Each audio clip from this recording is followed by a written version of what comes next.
창립 80주년 기념 여회 포럼 두 번째 시간에 오신 여러분들을 환영합니다. 우리 이 포럼을 위해서 우리 80주년 위원회 많은 노력을 기울여 주셨는데요. 오늘은 특별히 여회 강운용 목사님과 에큐메니칼 운동이라는 주제를 가지고 우리 두 분의 강사분들을 모셨습니다. 제가 간략하게 소개해 드리겠습니다. 우리 박경수 장로님은 여러분들 워낙 잘 알고 계시기 때문에 제가 구체적으로 말씀드릴 필요는 없겠지만 서울대 사회학과 교수를 하시고 WCC 아시아 국장을 역임하시고 또 인권대사와 또 얼마 전에 대한적십자사 총재를 역임하셨습니다.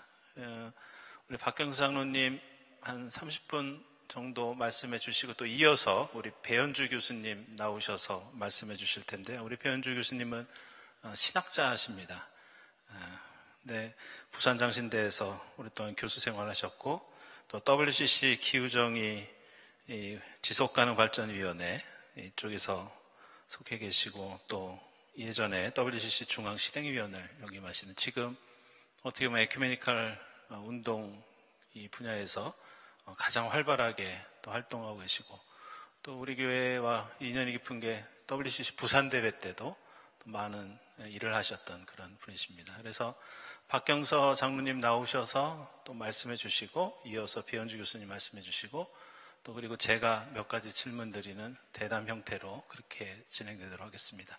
우리 박경서 장로님 나오실 때 여러분들 큰 박수로 환영해 주시기 바랍니다.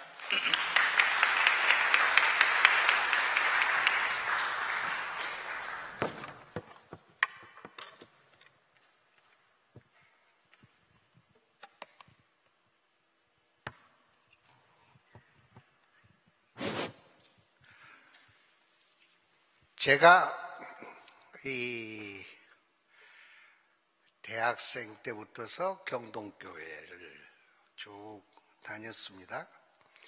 그리고 이제 그 사이에 독일에 유학을 갈 때 하고 그리고 WCC 아까 우리 목사님 말씀하신 아시아 국장을 18해 동안 하고 귀국한 지가 25년이 됐어요. 쭉 교회를 이제 나왔는데 우리 코로나가 있을 때에 제가 적십자사 책임을 지고 있었어요. 그런데 이제 코로나가 한참 창궐할 때에 우선 여튼 이따가도 나오겠지만은 이 피가 헌혈 인구가 확 줄어가지고 헌혈한 인구가 줄어들어 버리면은 그게 간단한 문제가 아니에요. 우리나라 전체 병원이 수술을 못하게 돼버리는 사건이 터져서 동분서주하고 별일을 다 해보고 그 다음에 이제 KBS에 나가서 아침마당을 2번을 했더니 헌혈 인구가 또 확 늘어가지고 그 어려웠던 시기를 넘으면서 코로나가 더 복잡해지니까 우리 적십자사 직원들이 전체 모임회를 전체 못 나가게 만약에 적십자사 책임자가 코로나가 걸려버리면 또 피가 이제 한다 해가지고 그때부터서 이제 집에서 우리 경동교회를 온라인으로 예배를 어저께 오늘까지도 아침에 온라인으로 봤거든요. 그러고 지금 이제 지난 2년 전에 강원용 목사님에 대해서 얘기하라 할 때를 제외하고서는 경동교회를 나왔습니다. 그러나 물론 저는 경동교회 온라인 교인으로서 이제 오늘 이제 25년까지의 주정헌금도 바치고 그래서 내년에는 적어도 1개월에 한 번씩은 온라인을 안 하고 교회를 나와야 되겠다 하는 생각을 가지고 얘기를 하겠습니다. 제가 이렇게 살다 보니까 이제 목사님이 세상을 떠날 때에 그 나이에 제가 자꾸 가까워지고 있어요. 그런데 제가 이것을 준비하면서 30분 내에 무슨 얘기를 할까가 보통 복잡하지 않고 그래서 많은 연구를 하는데 이 주기가 목사님이 나를 만났을 때는 카나다에서 오셨을 때에 40세 초반이었다. 이런 생각을 제가 해보고, 그 다음에 이 목사님이 크리스천 아카데미라는 것을 만들 때 제가 그 목사님을 모시고 이제 그 직원이 3명이었어요, 그때 이제 이상철 목사님도 이제 사무국장으로 계셨고, 이재영 목사님, 그리고 박경서, 간사, 명칭이 간사예요. 간사가 있었을 때가 이제 1965년, 그때의 크리스찬 아카데미를 이제 기독교 사회문제연구원이라는 재단법인으로 제가 이제 그 시청에 가서 등록을 했습니다. 그리고 아카데미 하우스를 짓고 수원에 있는 내일의 집도 짓고 그러고 하다가 크리스찬 아카데미 사건이 터졌죠. 그래서 이제 목사님도 곤욕을 치르고 저도 중앙정보부 지하실에 가서 구경도 많이 하고 취조도 많이 받고, 우리 직원들은 그다음에 형을 산 사람도 있었고, 그것을 하면서 크리스천 아카데미는 문을 닫을 수밖에 없어서 저 역시 한국을 떠날 수밖에 없어서 아까도 얘기한 대로 이제 18년이라는 긴 세월을 스위스 제네바에서 살다가 왔는데, 너무 18년 동안 교회를 많이 생각을 했기 때문에 이제 한국에 가면은 세속사회하고 일을 해야 되겠다. 저는 목회자도 아니고 평신도니까. 그래서 세속사회하고 지금도 일을 하고 있어요, 제가. 그래서 이제 저를 가르쳐준 많은 목사님들이 계시고 세계적인 인물들이 있는데 그거를 제가 쭉 써가면서 이제 한국에서는 김재준 목사님, 제가 이제 공부가 거의 끝날 때 우리 집에 오셔서 주무시고 그랬는데 외투가 다 헐었어요. 그래서 목사님, 제가 외투를 하나 모시는 거 사드릴게요. 그랬더니 아니야, 죽을 날이 얼마도 남지 않은데 이 외투는 내가 끝까지 죽을 때까지 입을 거다. 그런 짓 하지 마라 하고 떠나시고 난 다음에 세상을 떠나는 거. 목사님이 세상을 떠나실 때는 그때가 2006년 8월이었는데 8월 초순에 저하고 그 다음에 전 총리였었던 한명숙, 이화대학 총장했었던 신인영, 그리고 YH의 이제 최순영 노조위원장, 그때는 또 국회의원이었었죠. 불러서 저희들에게 많은 얘기를 해주시면서 그날 나는 간다.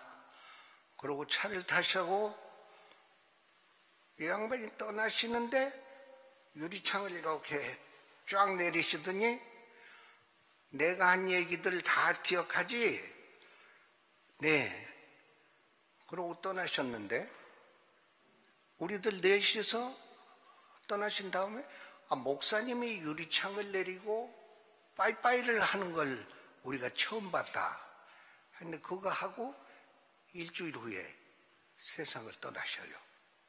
그러니까 이게 모든 사이클을 내가 보니까 내가 이제 서울대학교에서 강사로 있다가 마치 이제 무슨 전임 강사인가 해봐라 할 때에 이제 크리스천 아카데미 사건에 연루된 부원장은 이제 전임 강사가 안 된다 해서 쫓겨나고, 그때가 42살이었다.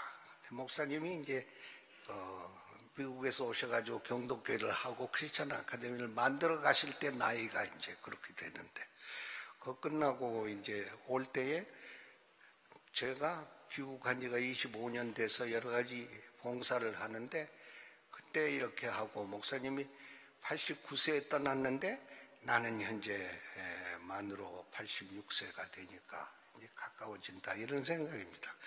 30분 동안에 무슨 거창한 얘기를 할 수는 없고요.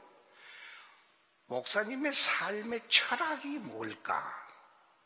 이것은 Renewal of Church. 지난해 2년 전에도 얘기했는데 교회가 갱신하지 않고서는 안 된다.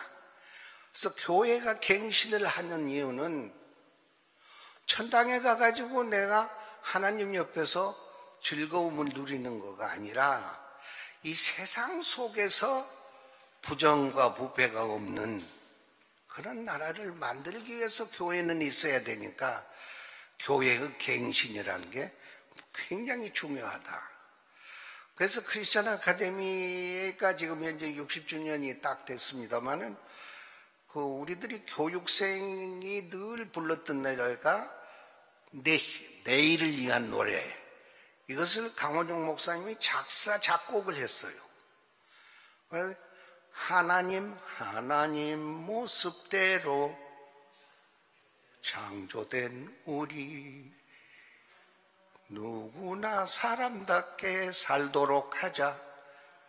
불의와 부정 없는 내일을 위해 손에 손을 잡고 일터로 가자. 이게 1절인데요. 그것을 자세히 보면은 창세기 1장 27절. 하나님께서 인간을 자기의 영상으로 또는 현상으로 창조하셨다. 남자와 여자를 만들으셨다. 그래서 거기에 존엄성이라는 게 있는 거다.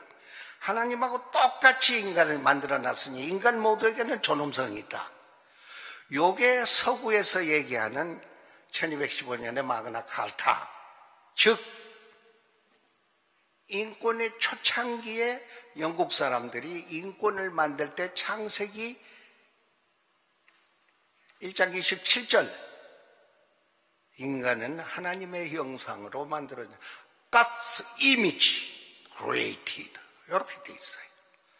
그래서 인권이라는 것이 만들어졌는데 강원용 목사님 노래가 창세기 1장 27절에서 그 노래를 했다. 하나님 형상대로 창조된 우리 누구나 사람답게 살도록, 누구나, 이게 평등권이에요. 유엔에서 만들어 놓은 평등권. 불의와 부정 없는 내일을 위해 손에 손을 잡고 일터로 가자.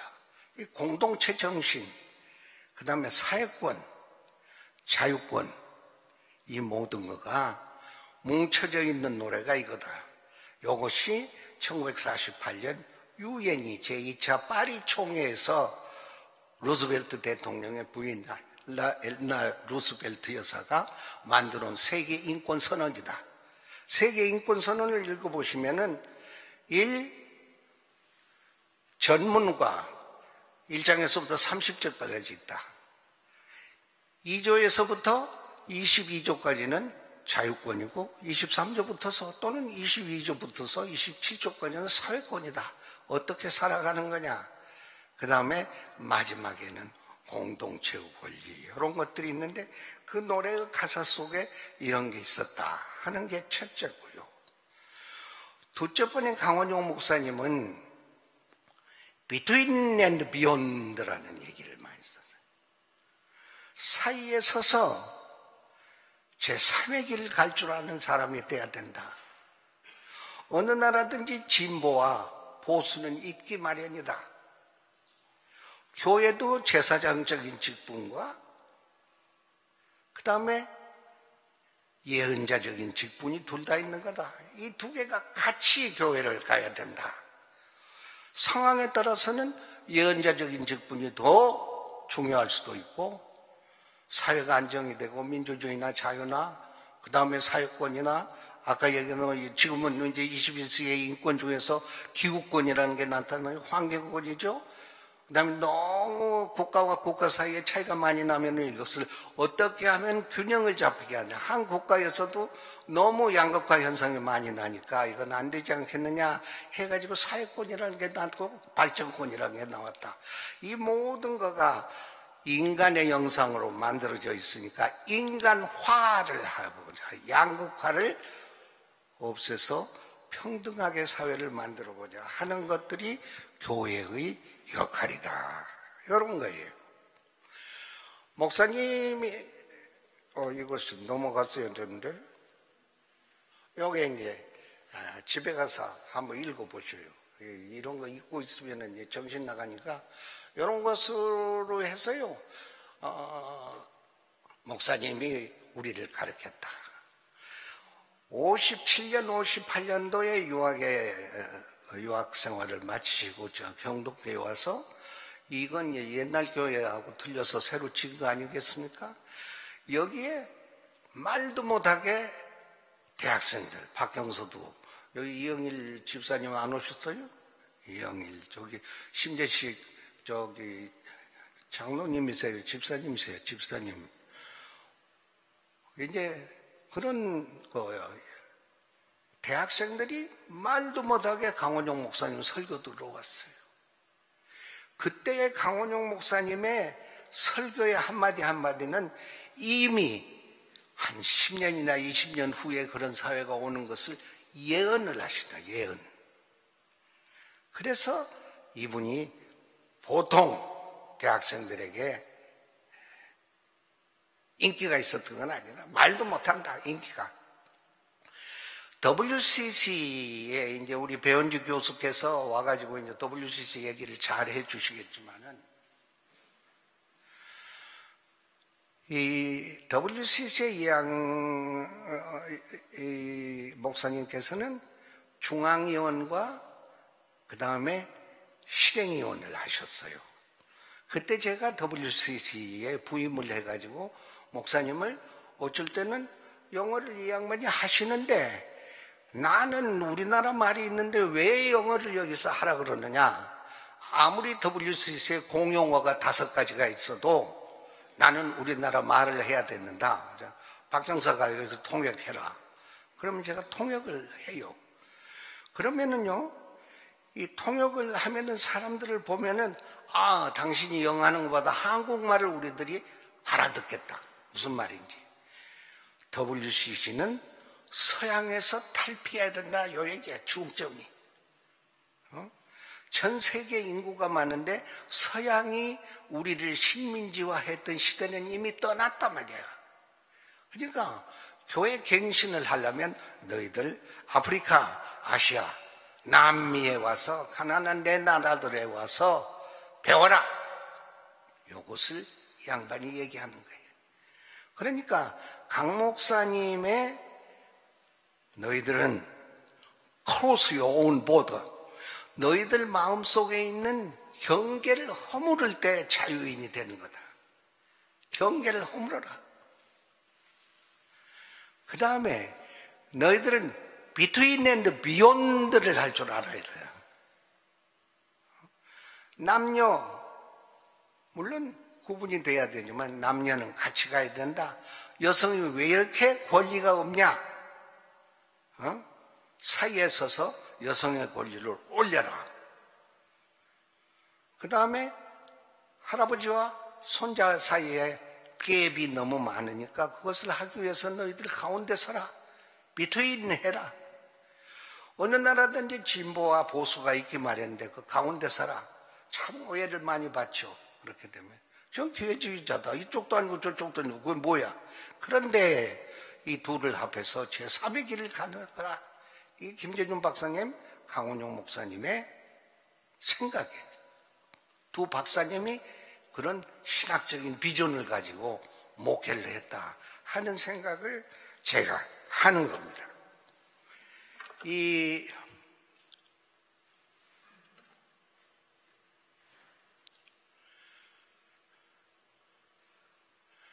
양반이 자시 다 쓰는 얘기 중에서요, 유니버설리티하고 파티큘라리티라는 게 있어요. 보편성과 특수성. 이 두 개를 같이 보는 눈을 가져야만 지도자가 된다. 이런 생각. 그 얘기는 뭐냐면 인권은 전부 만인 공유가 돼야 된다. 그러나 어느 특수 상황에서는 자유라는 인권도 중요하지만은 배고픔을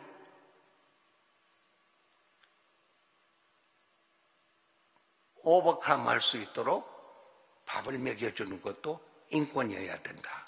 이런 거죠. 그러니까 이 유니버설리티하고 파티큘라리티, 보편성과 특수성, 이런 것들이 아주 중요하다 하는 얘기를 해서 두 가지. 특히 요즘에 우리 국회라는 것을 보면은 여러분들 짜증이 나게 돼 있어요. 그런데 하나 미쳐버리는 것은 우리들이 내는 세금을 가지고 그렇게 많은 월급을 받는 집단이 없어요. 전 세계에 가도. 그런데 이 사람들은 싸우고만 있어요. 물론 엉터리 문제를 가지고 싸우니까 더 신경이 나는 거예요. 싸우려면은 그야말로 중요한 가이드라인을 가지고, 중요한 철학을 가지고, 중요한 인격을 위해서 싸우는 게 아니고 내가 어떻게 하면 다시 국회의원을 해먹을 수 있느냐. 그래서 제가 만약에 젊다면은 요즘 같은 국회의원, 장기표 씨가 죽고 온다니까 그런 사람도 없어졌는데 300명 국회의원 중에서 자기들이 누리고 있는 그야말로 특권을 내려놓자는 사람이 한 사람도 없어요. 한 사람도 없어. 그 많은 돈을 받고 퇴직한 대통령들, 강 목사님이 살았으니 이런 얘기 했을 거예요. 퇴직한 대통령 중 뭐가 필요해서 28명의 경비원들을 데리고 있느냐. 또 어떤 사람은 그걸 늘려가지고 68명을 데리고 왔어요. 그게 전부 세금이야, 우리 세금인데. 근데 의뢰의 국민들은 그거 그럴 수도 있다. 저 사람들은 높은 사람이니까.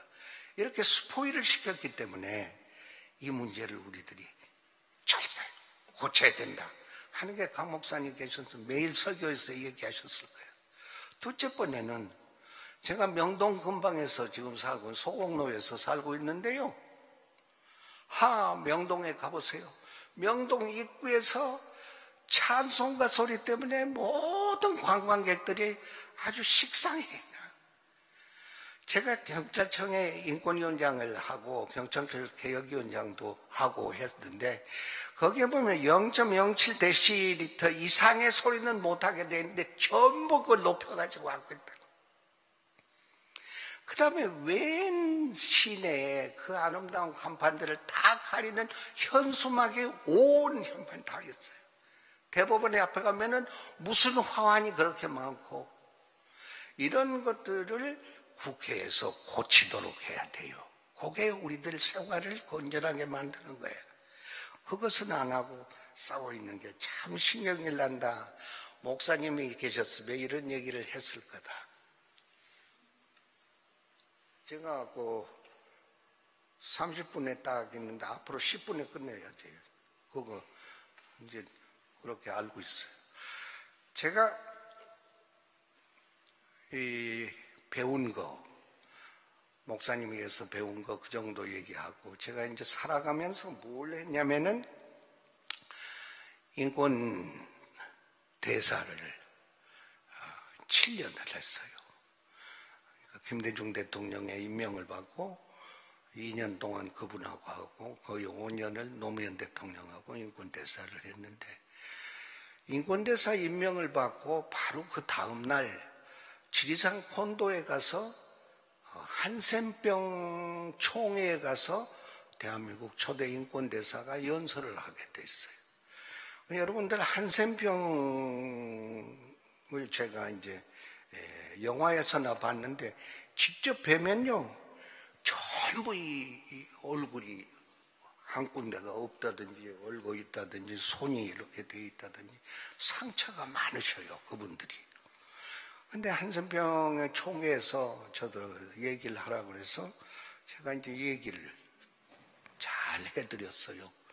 여러분들이야말로 하나님께서 우리에게 주신 존엄성을 가진 인권의 실천자시라고 이렇게 얘기를 했는데, 한참 얘기를 하고 강연이 거의 끝나갈 쯤도 밖에 비가 많이 왔어요. 비가 너무 억수로우니까 회장님이 여기 있다가 이제 강연 끝나니까 뭐라 그러시냐면은, 이 대사님, 이 비가 지리산에 이거 상당히 높은 데로 우리가 와서 있는데 이걸 차 타고 내려가실 수가 없습니다. 그리고 저녁에 운전하시면 차에서 오라니까 여기서 주무시고 가라 그랬어요. 알겠습니다. 그럼 자지요. 그래 자는데 뭐라 그러시냐면 식사를 7시에 끝나서 7시 15분에 공중 목욕탕에 오셔가지고 저희들하고 같이 운영위원회에 참석하세요. 그래요. 그래서 이게 그렇게 하겠습니다. 할 일 없으니까.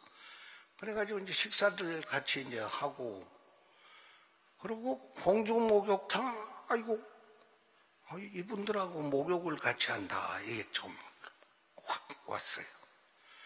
그래서, 아니, 약속은 했으나 가야지.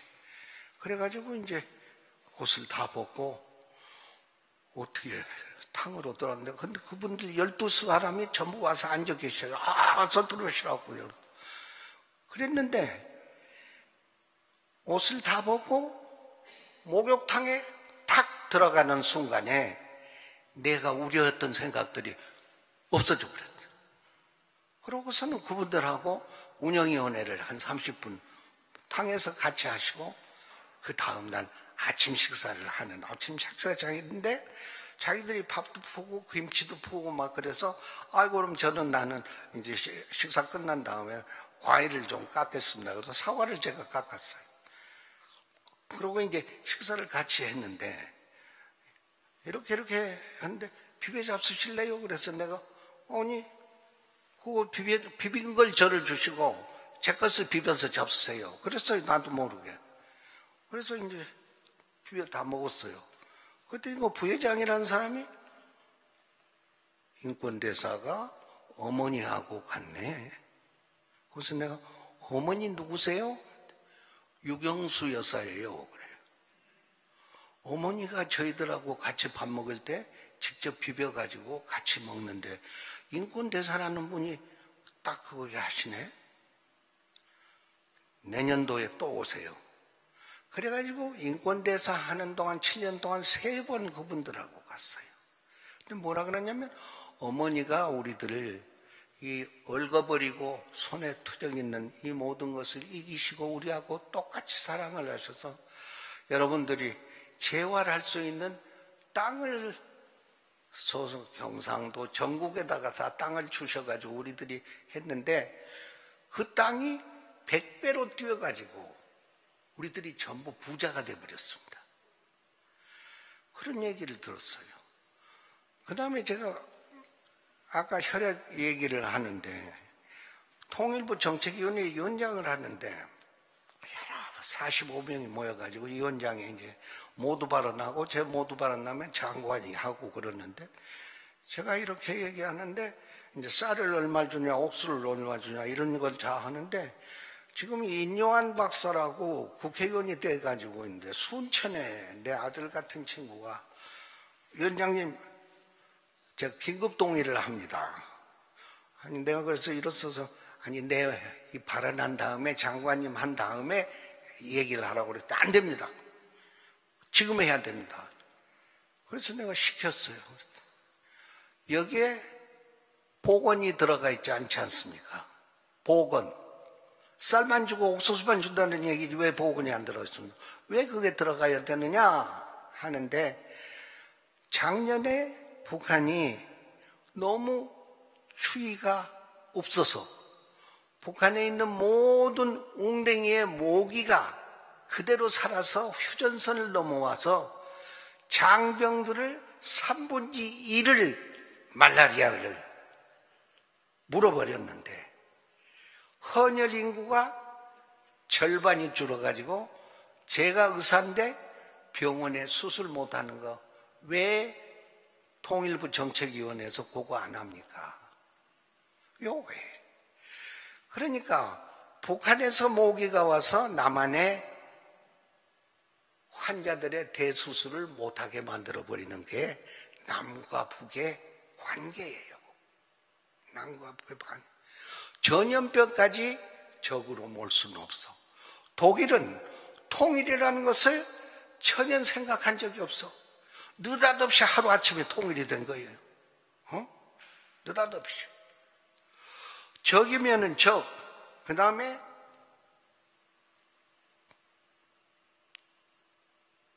서로 적대는 안 한다 그러잖아요. 그러니까 너무 실망들 마시고, 통일이란 단어는 약간 접어두시고, 전염병, 그 다음에 코로나 이런 거 병균이 왔다 갔다 하니까 서로 협력하고, 홍수가 나면 임진각이 범람해서 남쪽도 하니까 그런 것들이 남과 북의 얘기다. 독일은 그야말로 테마를 정하지 않고 만난 거야. 동독과 서독이. 독일말 또 해서 미안한데 반델 드루히 안내rum이야. 가까워지려면은 그저 만나는 거다. 가까워지려면 만나는 거다. 아젠다 필요 없다. 이렇게 해가지고 만나놓고 보니까 평화 공존해야 되겠지, 협력해야 되겠지. 그러면 양쪽 다 기도하자.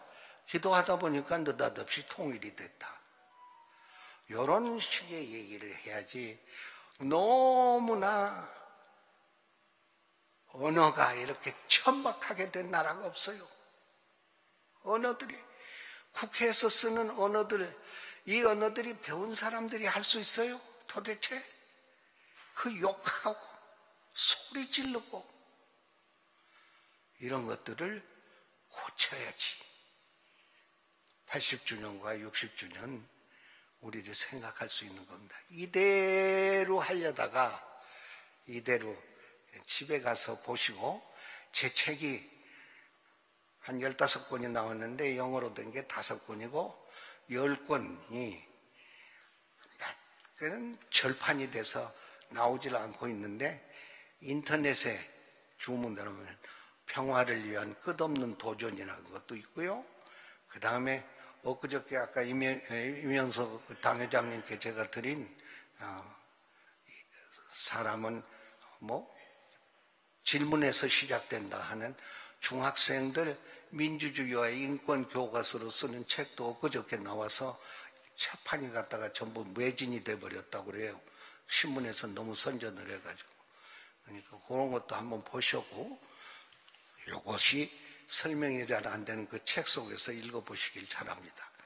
경동교회 이 다음에 기회가 더 되면은 얘기를 드리겠고, 제 얘기는 여기서 마쳐도 되겠죠? 고맙습니다.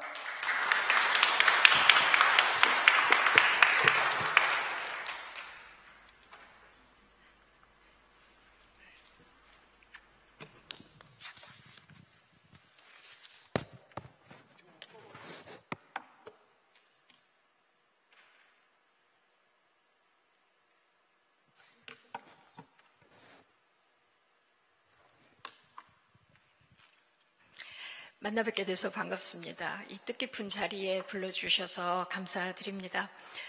경동교회 80주년을 진심으로 축하드립니다. 이 경동교회 80살 크리스찬 아카데미 환갑을 맞이하는 올해 이 WCC를 구성하고 있는 중요한 그 운동들도 그 올해 굉장히 중요한 이정표를 축하하고 있습니다. 그 WCC 헌장 3조인가요? 이렇게 보면 교회의 일치를 추구했던 이 Faith and Order라고 하는 그 신앙과 직제 운동과 이 평화와 인권 운동을 하는 이 Life and Work 운동과, 그리고 이제 그 기독교 교육 운동, 그리고 이제 선교 운동, 이런 큰 세계교회 운동을 계속 그 이어가는 것이 WCC의 정신이라고 하는 그런 그 항목이 있습니다.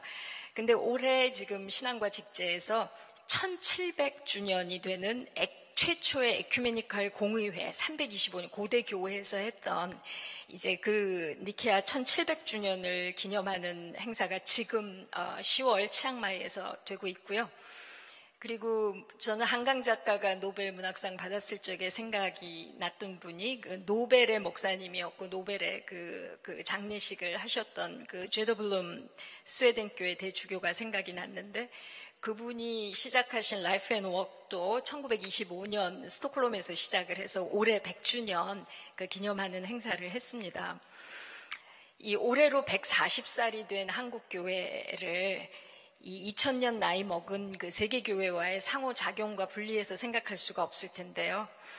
강원용 목사님은 이 그 세계교회의 현대 에큐메니컬 운동하고 우리 한국교회가 만나는 그런 상호작용을 하는 한 복판에서 정말 경랑의 인생을 살아가셨습니다.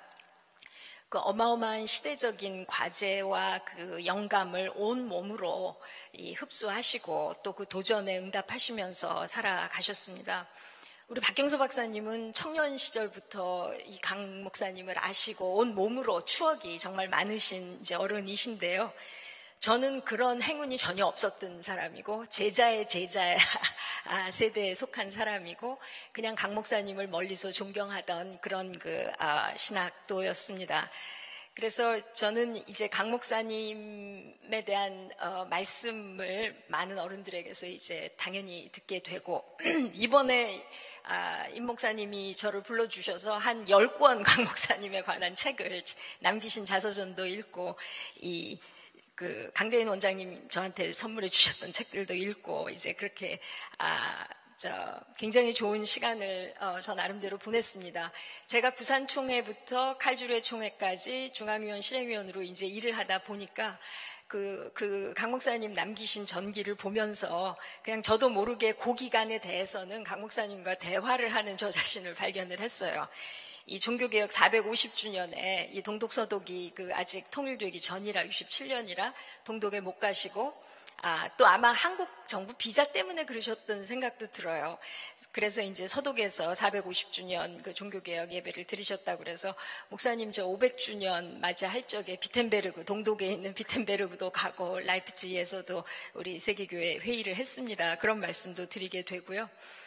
또 그 당시에 참 어려웠던 그 경험인데 러시아 이제 교회에 소련 러시아 정교회에 이제 다녀오신 그래서 굉장히 정부하고도 어려웠던 그런 시대가 있는데 러시아 갔다 오시다가 최초의 기독교 국가인 아르메니아에 들리셨던 그런 얘기도 나와요. 그래서 목사님이 묵으셨던 장소가 또 제가 묵었던 아르메니아에서 실행위원회 할 때 묵었던 장소였습니다. 그래서 그런 어떤 개인적인 대화를 목사님에게 하게 됐었습니다. 그래서 오늘 이렇게 중요한 여해와 에큐메니컬 운동이라고 하는 주제를 생각을 하면서 저로서는 에큐메니컬 운동에서 우리 강원영 목사님이 가지시는 역사적인 의의라고 그럴까요? 이제 그런 말씀을 제 관점에서 좀 드리고 싶고요. 그리고 오늘의 에큐메니컬 운동 관점에서 몇 가지 말씀을 드리고자 합니다. 제가 이 강원영 목사님이 남기신 책이라든가 전기라든가 또 관에서 쓰신 책이라든가 강 목사님에 대해서 그리고 이제 설교집이라든가 이런 것을 보면서 다들 정말 감동을 받으시겠지만 저로서는 이 강원영 목사님을 우리 한국의 존 알 모트로 생각을 해야겠구나 이제 그런 생각을 하게 됐습니다.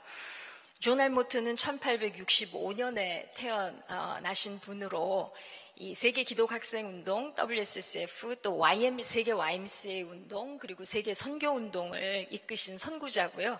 아까 말씀드렸던 서구의 여러 가지 신앙 각성 운동을 통합시켜서 WCC를 창설하는 데 큰 공헌을 하신 아버지 같은, WCC 아버지 같은 인물이셔요. 그래서 1948년 제1차 암스테르담 총회에서 명예회장으로 선출된 평신도시입니다. 그리고 1946년에 노벨 평화상을 이제 수상하신 분이시죠.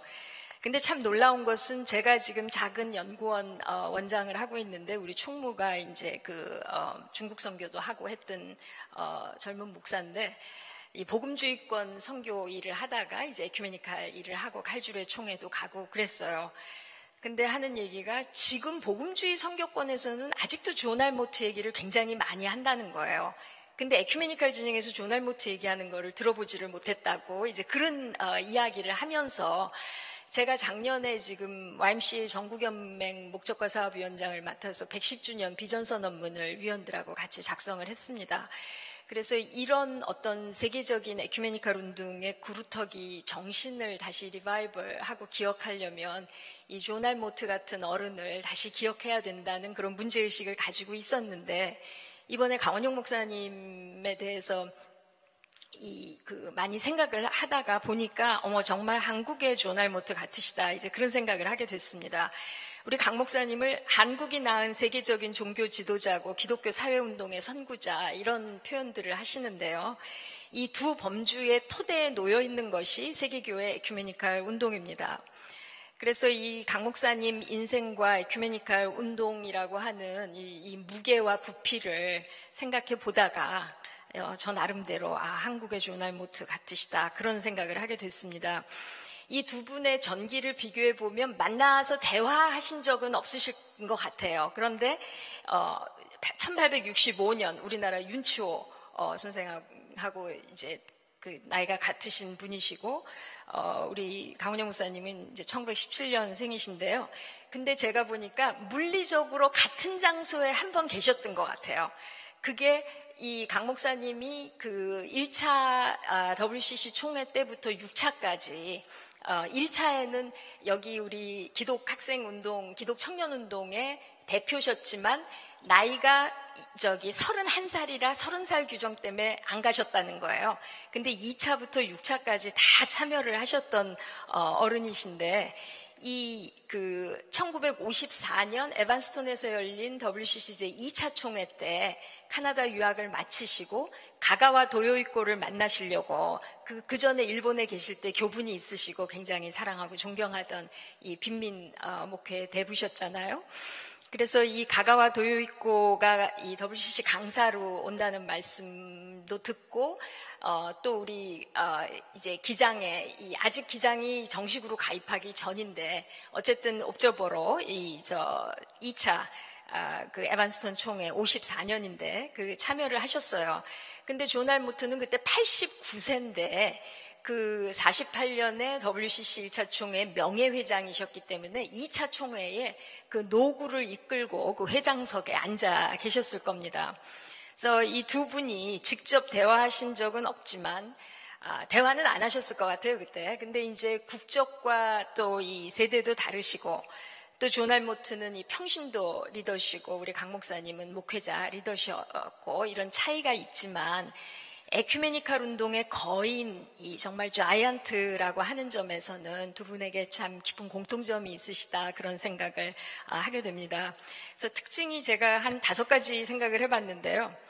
이 새로운 영역을 개척하신 선구자라는 점에서 굉장히 비슷하신 것 같아요. 이 최초로 뭐를 하셨다고 하는 그 수식어가 많이 붙습니다. 이 존 알모트는 그 기독학생 운동이 그 영적으로 불붙게 일어나게 하던 그 시대에 정말 하나님이 이 땅에 보내신 인물인데 이 기독학생들 가슴에 정말 불이 타올라서 이 세대의 지구촌을 온 세계를 복음화하자고 하는 그런 그 학생 자원운동의 아주 리더셨어요. 그래서 이 세계 개혁교회 죄송합니다. WCCF 세계 기독학생 연맹 그 총회를 1907년에 도쿄에서 하게 되는데 이것이 아시아에서 이루어진 최초의 국제 대회였습니다. 그리고 이 서방의 기독교인, 동방의 기독교인이 이제 만나야 된다. 이런 뜻에서 1911년에 콘스탄티노플에서 또 이런 그 세계 기독학생 운동 대회를 여시고 이제 학생들 차원에서는 아마 최초였을 거예요. 근데 우리 강 목사님도 그 경력을 보면 최초가 너무 많으세요.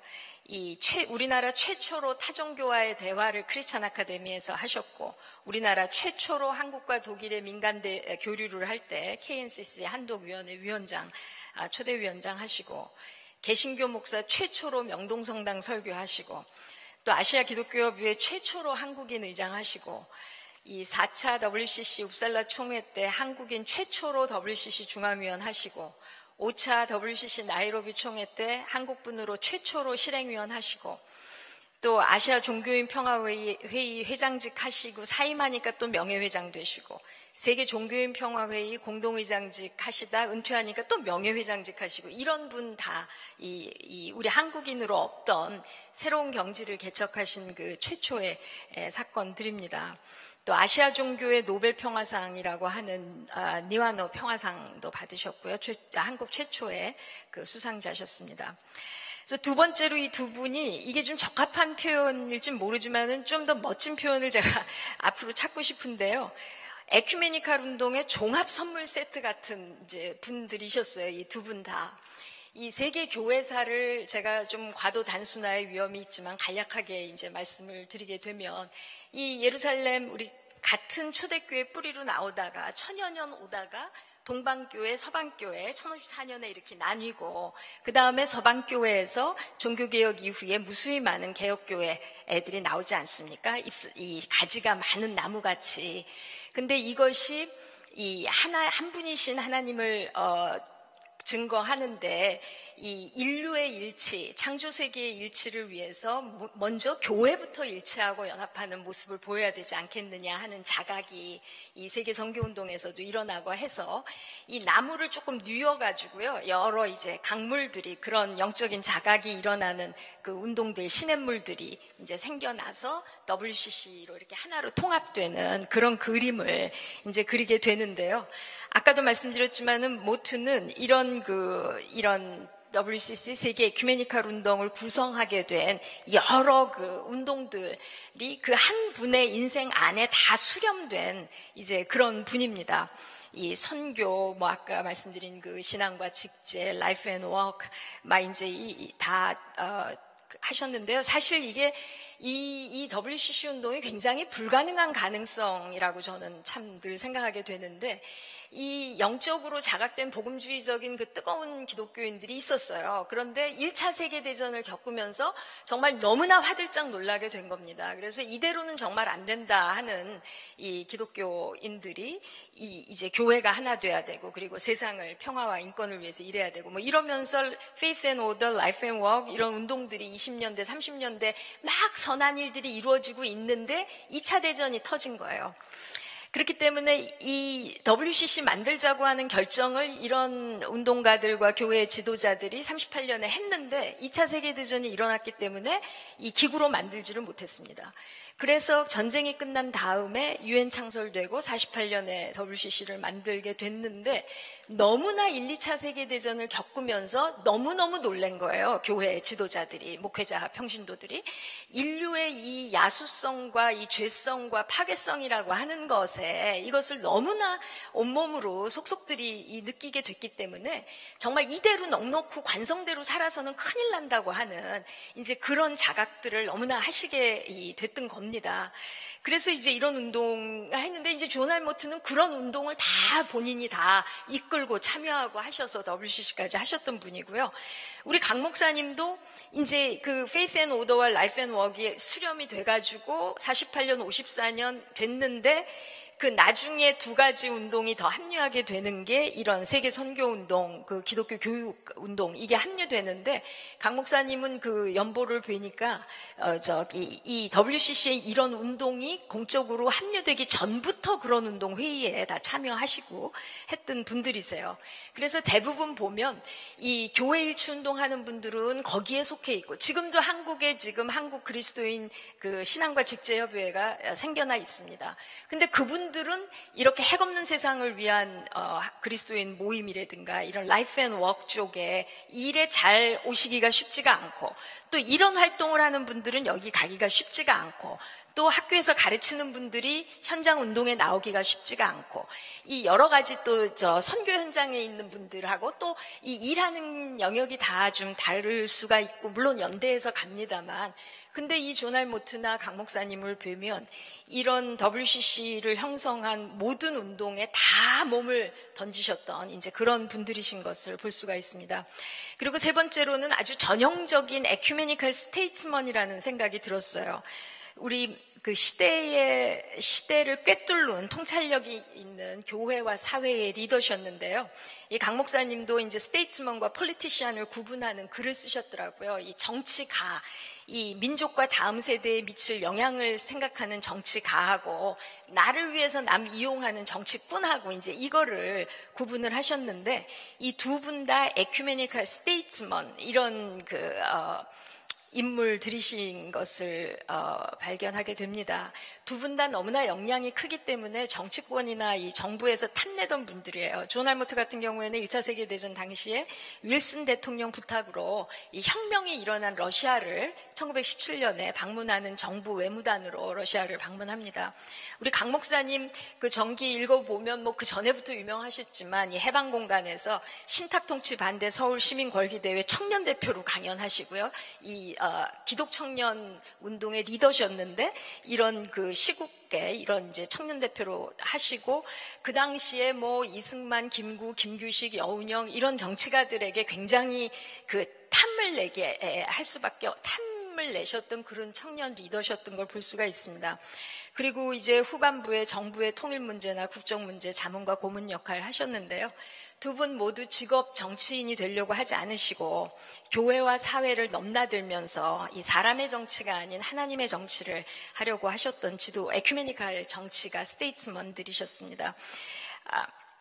그래서 우리 강 목사님 국정자문위원회 수락하신 것도 이 DJ를 살리려는 결단이셨던 것을 이제 이제 많이 알려지고 있다고 생각합니다. 그래서 이 두 분 다 공통점이 그 정치가 필요할 적에는 참여를 하고 하는데 이게 신앙 실천의 외연이다 뭐 이런 표현을 쓰셨는데요. 이 존 베넷이라고 강 목사님의 유니언 교수님, 기독교 윤리학 교수님이 쓰신 크리스찬의 정치적 책임이라는 것을 이현우 목사님, 강 목사님이 번역을 하셨는데 우연히 제가 이번에 연구하면서 보니까 제가 성장한 교회 목사님이 화가 목사님이시고 사모님이 이제 빈민선교 무료진료하시는 의사 선생님인데 우리 사모님이 젊을 때 경동교회를 좀 다니셨거든요. 근데 우리 이현우 저희 그 모교회 목사님이 이 크리스찬의 정치적 책임 강 목사님이 번역하신 거에 그 표지화를 그리신 거를 제가 발견을 했습니다. 근데 이 존 알모트의 그 사회 정치적인 입장을 설명한 그 전기에서 이 강 목사님의 유니온 스승이신 존 C. 베넷의 그런 그 변혁, 인간의 변혁과 사회 변혁을 위한 사회정의의 실천이었다. 뭐 이제 이런 그 공통적인 그 언급이 있는 것을 발견했습니다. 제가 이 두 분의 에큐메니컬 스테이츠먼적인 면을 생각을 하다가 작년에 돌아가신 세계 에큐메니컬 운동의 큰 어른이고 강 목사님이 젊을 때부터 친구셨던 그 로이스 윌슨 여목사님이 생각이 났습니다. 작년에 우리가 NCC에서 이분을 좀 기렸는데요. 에큐메니컬 포럼 for Korea 회의를 할 때 이분이 강 목사님이 저는 이분하고 강 목사님을 연결을 못 짓다가 강 목사님 전기를 보면서 이때부터 아셨구나 하는 걸 발견을 했는데 캐나다에 50년대 초반에 유학을 가셨을 적에 그 학장의 따님이셨던 거예요. 근데 이분이 그 카나다 연합교회 목사고 최초로 여성으로 총회장을 하고 최초로 캐나다 교회협의회 최초로 여성으로 회장을 하고 WCC의 최초로 노스 아메리카 회장을 하셨습니다.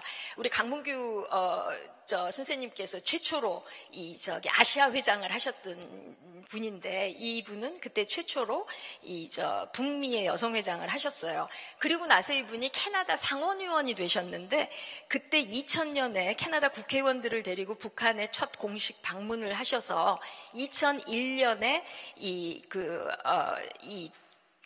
G7 국가 중에서는 최초로 캐나다가 북한하고 수교를 맺게 하는데 결정적인 역할을 이제 하신 분입니다. 그래서 이런 분들을 뵈면 정말 그 에큐메니컬 자이언트, 에큐메니컬 스테이츠먼의 그 삶의 깊이와 그 폭을 좀 볼 수 있다고 생각이 들고요.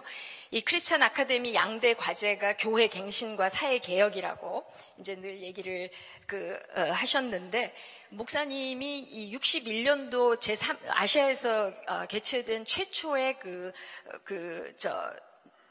WCC 총회 때 교회와 사회 위원이 되셨더라고요. 그 위원이. 그래서 66년에 그 당시 굉장히 혁명적인 상황 속에서 이 WCC가 66년에 교회와 사회 대회 한 것이 굉장히 중요한 이 정치적 신학, 해방 신학 이런 것들이 막 서구 교회에 이제 도입이 되는 이제 도전이 되는 그런 걸 했는데 강 목사님이 바로 다음 해에 아시아 교회와 사회 대회를 한국의 아카데미에서 하시면서 강 목사님이 그 시대를 살아가시면서 우리 구체적으로 경동교회와 한국이라고 하는 이제 뿌리를 내리는 이 로컬과 그리고 이 내셔널과 아시아와 세계와 이제 이런 그 에큐메니컬 운동의 사중 구조를 다 마음과 영혼에 품고 그 사셨던 어른이라는 생각을 합니다. 그래서 이 교회와 사회를 넘나드는 그야말로 아까 박 장로님 말씀하셨지만 이 사이 넘어 이 존재하는 하나님 나라 운동에 대한 통찰력을 지니셨던 에큐메니컬 스테이츠먼이라고 생각이 들었고요. 그래서 나중에 이제 한국을 움직이는 24인전의 선임이 되시고 하는 것이 이 한국 세속의 이 그 통찰력 있는 분들과 알아보는 눈이 있구나 이제 그런 생각을 했습니다. 그다음에 네 번째는 이 조날 모트나 강 목사님이나 사람 낚는 어부셨어요. 그래서 기독학생 청년운동에서부터 아주 유능한 젊은 인재들을 발굴하셔서 지도자들로 세운 분입니다. 그래서 모트 같은 경우에는 WSCF 운동하고 YMCA 운동, 세계적인 YMCA 운동을 벌이셨는데 우리나라만 보면은 제1대 그 서울 Y의 총무였던 질레트 같은 사람을 발굴해서 파송하신 분이에요, 한국으로. 그래서 질레트가 와서 이제 배제학당 학생회하고 성경연구반 인도하고 하면서 이 그 1903년에 창립했는데 900명까지 몇 년 내로 성장하게 되는 그런 운동을 이제 벌이게 했고, 그리고 이제 그때 중국, 일본, 브라질, 인도에 다 그 YMCA의 이 젊은 간사들을 내보내는데요. 정말 너무나 헌신적이고 유능한 기독 청년들을 내보냈습니다. 그래서 또 윤치호 선생 같은 경우는 이제 이분이 처음에 한국에 방문하신 게 조날 모트가 1907년, 12년, 25년, 29년, 이 한 4번, 적어도 4번 오신 것 같아요. 그때 이제 그 중국, 일본 다 방문할 그럴 때인데, 근데 처음부터 윤치호 이 선생님이 통역을 하면서 굉장히 가까워졌고, 1910년 에딘버러 대회 때 이 한국 대표로 윤치호 선생님 가셔서 일어 영어로 강연하시고 영향력이 크셨고, 그랬기 때문에 그 신민회 사건, 백오인 사건으로 감옥에 가셨을 적에 이 한국의 이런 강점 상황에 대해서 세계교회 여론에 알리는 일에 조날 모트가 이제 큰 역할을 하게 됐습니다. 근데 어쨌든 이렇게 굉장히 인물을 많이 발굴해서 운동을 일으키신 분이고요. 강 목사님도 본인 스스로가 캐나다 기독학생회 초청으로 유학을 가시게 된 건데, 한국에서 우리 경동교회 전신인 설린회부터가 피난민 대학생들 그 운동하고 연결이 돼 있고, 또 기독학생 신인회 같은 거 조직하신 거 다 역사에 나오는 일들이고요. 이 조날 모트가 WSCF를 만든 리더면 우리 강 목사님은 KSCF, 그 한국에서 그 세계, 제가 정말 희한한 경험을 한 게요. 제가 KSCF 출신입니다, 대학 시절에. 근데 2011년에 자마이카에서 열린 세계 에큐메니컬 평화대회가 있었는데, 저도 이제 가서 성경 공부가 수십 그룹을 하는데 한 그룹을 인도하게 됐는데, 저희 그룹에 스칸디나비아 쪽에 나이가 많으신 어른들이 이제 들어오셔서 같이 성경 공부를 했어요.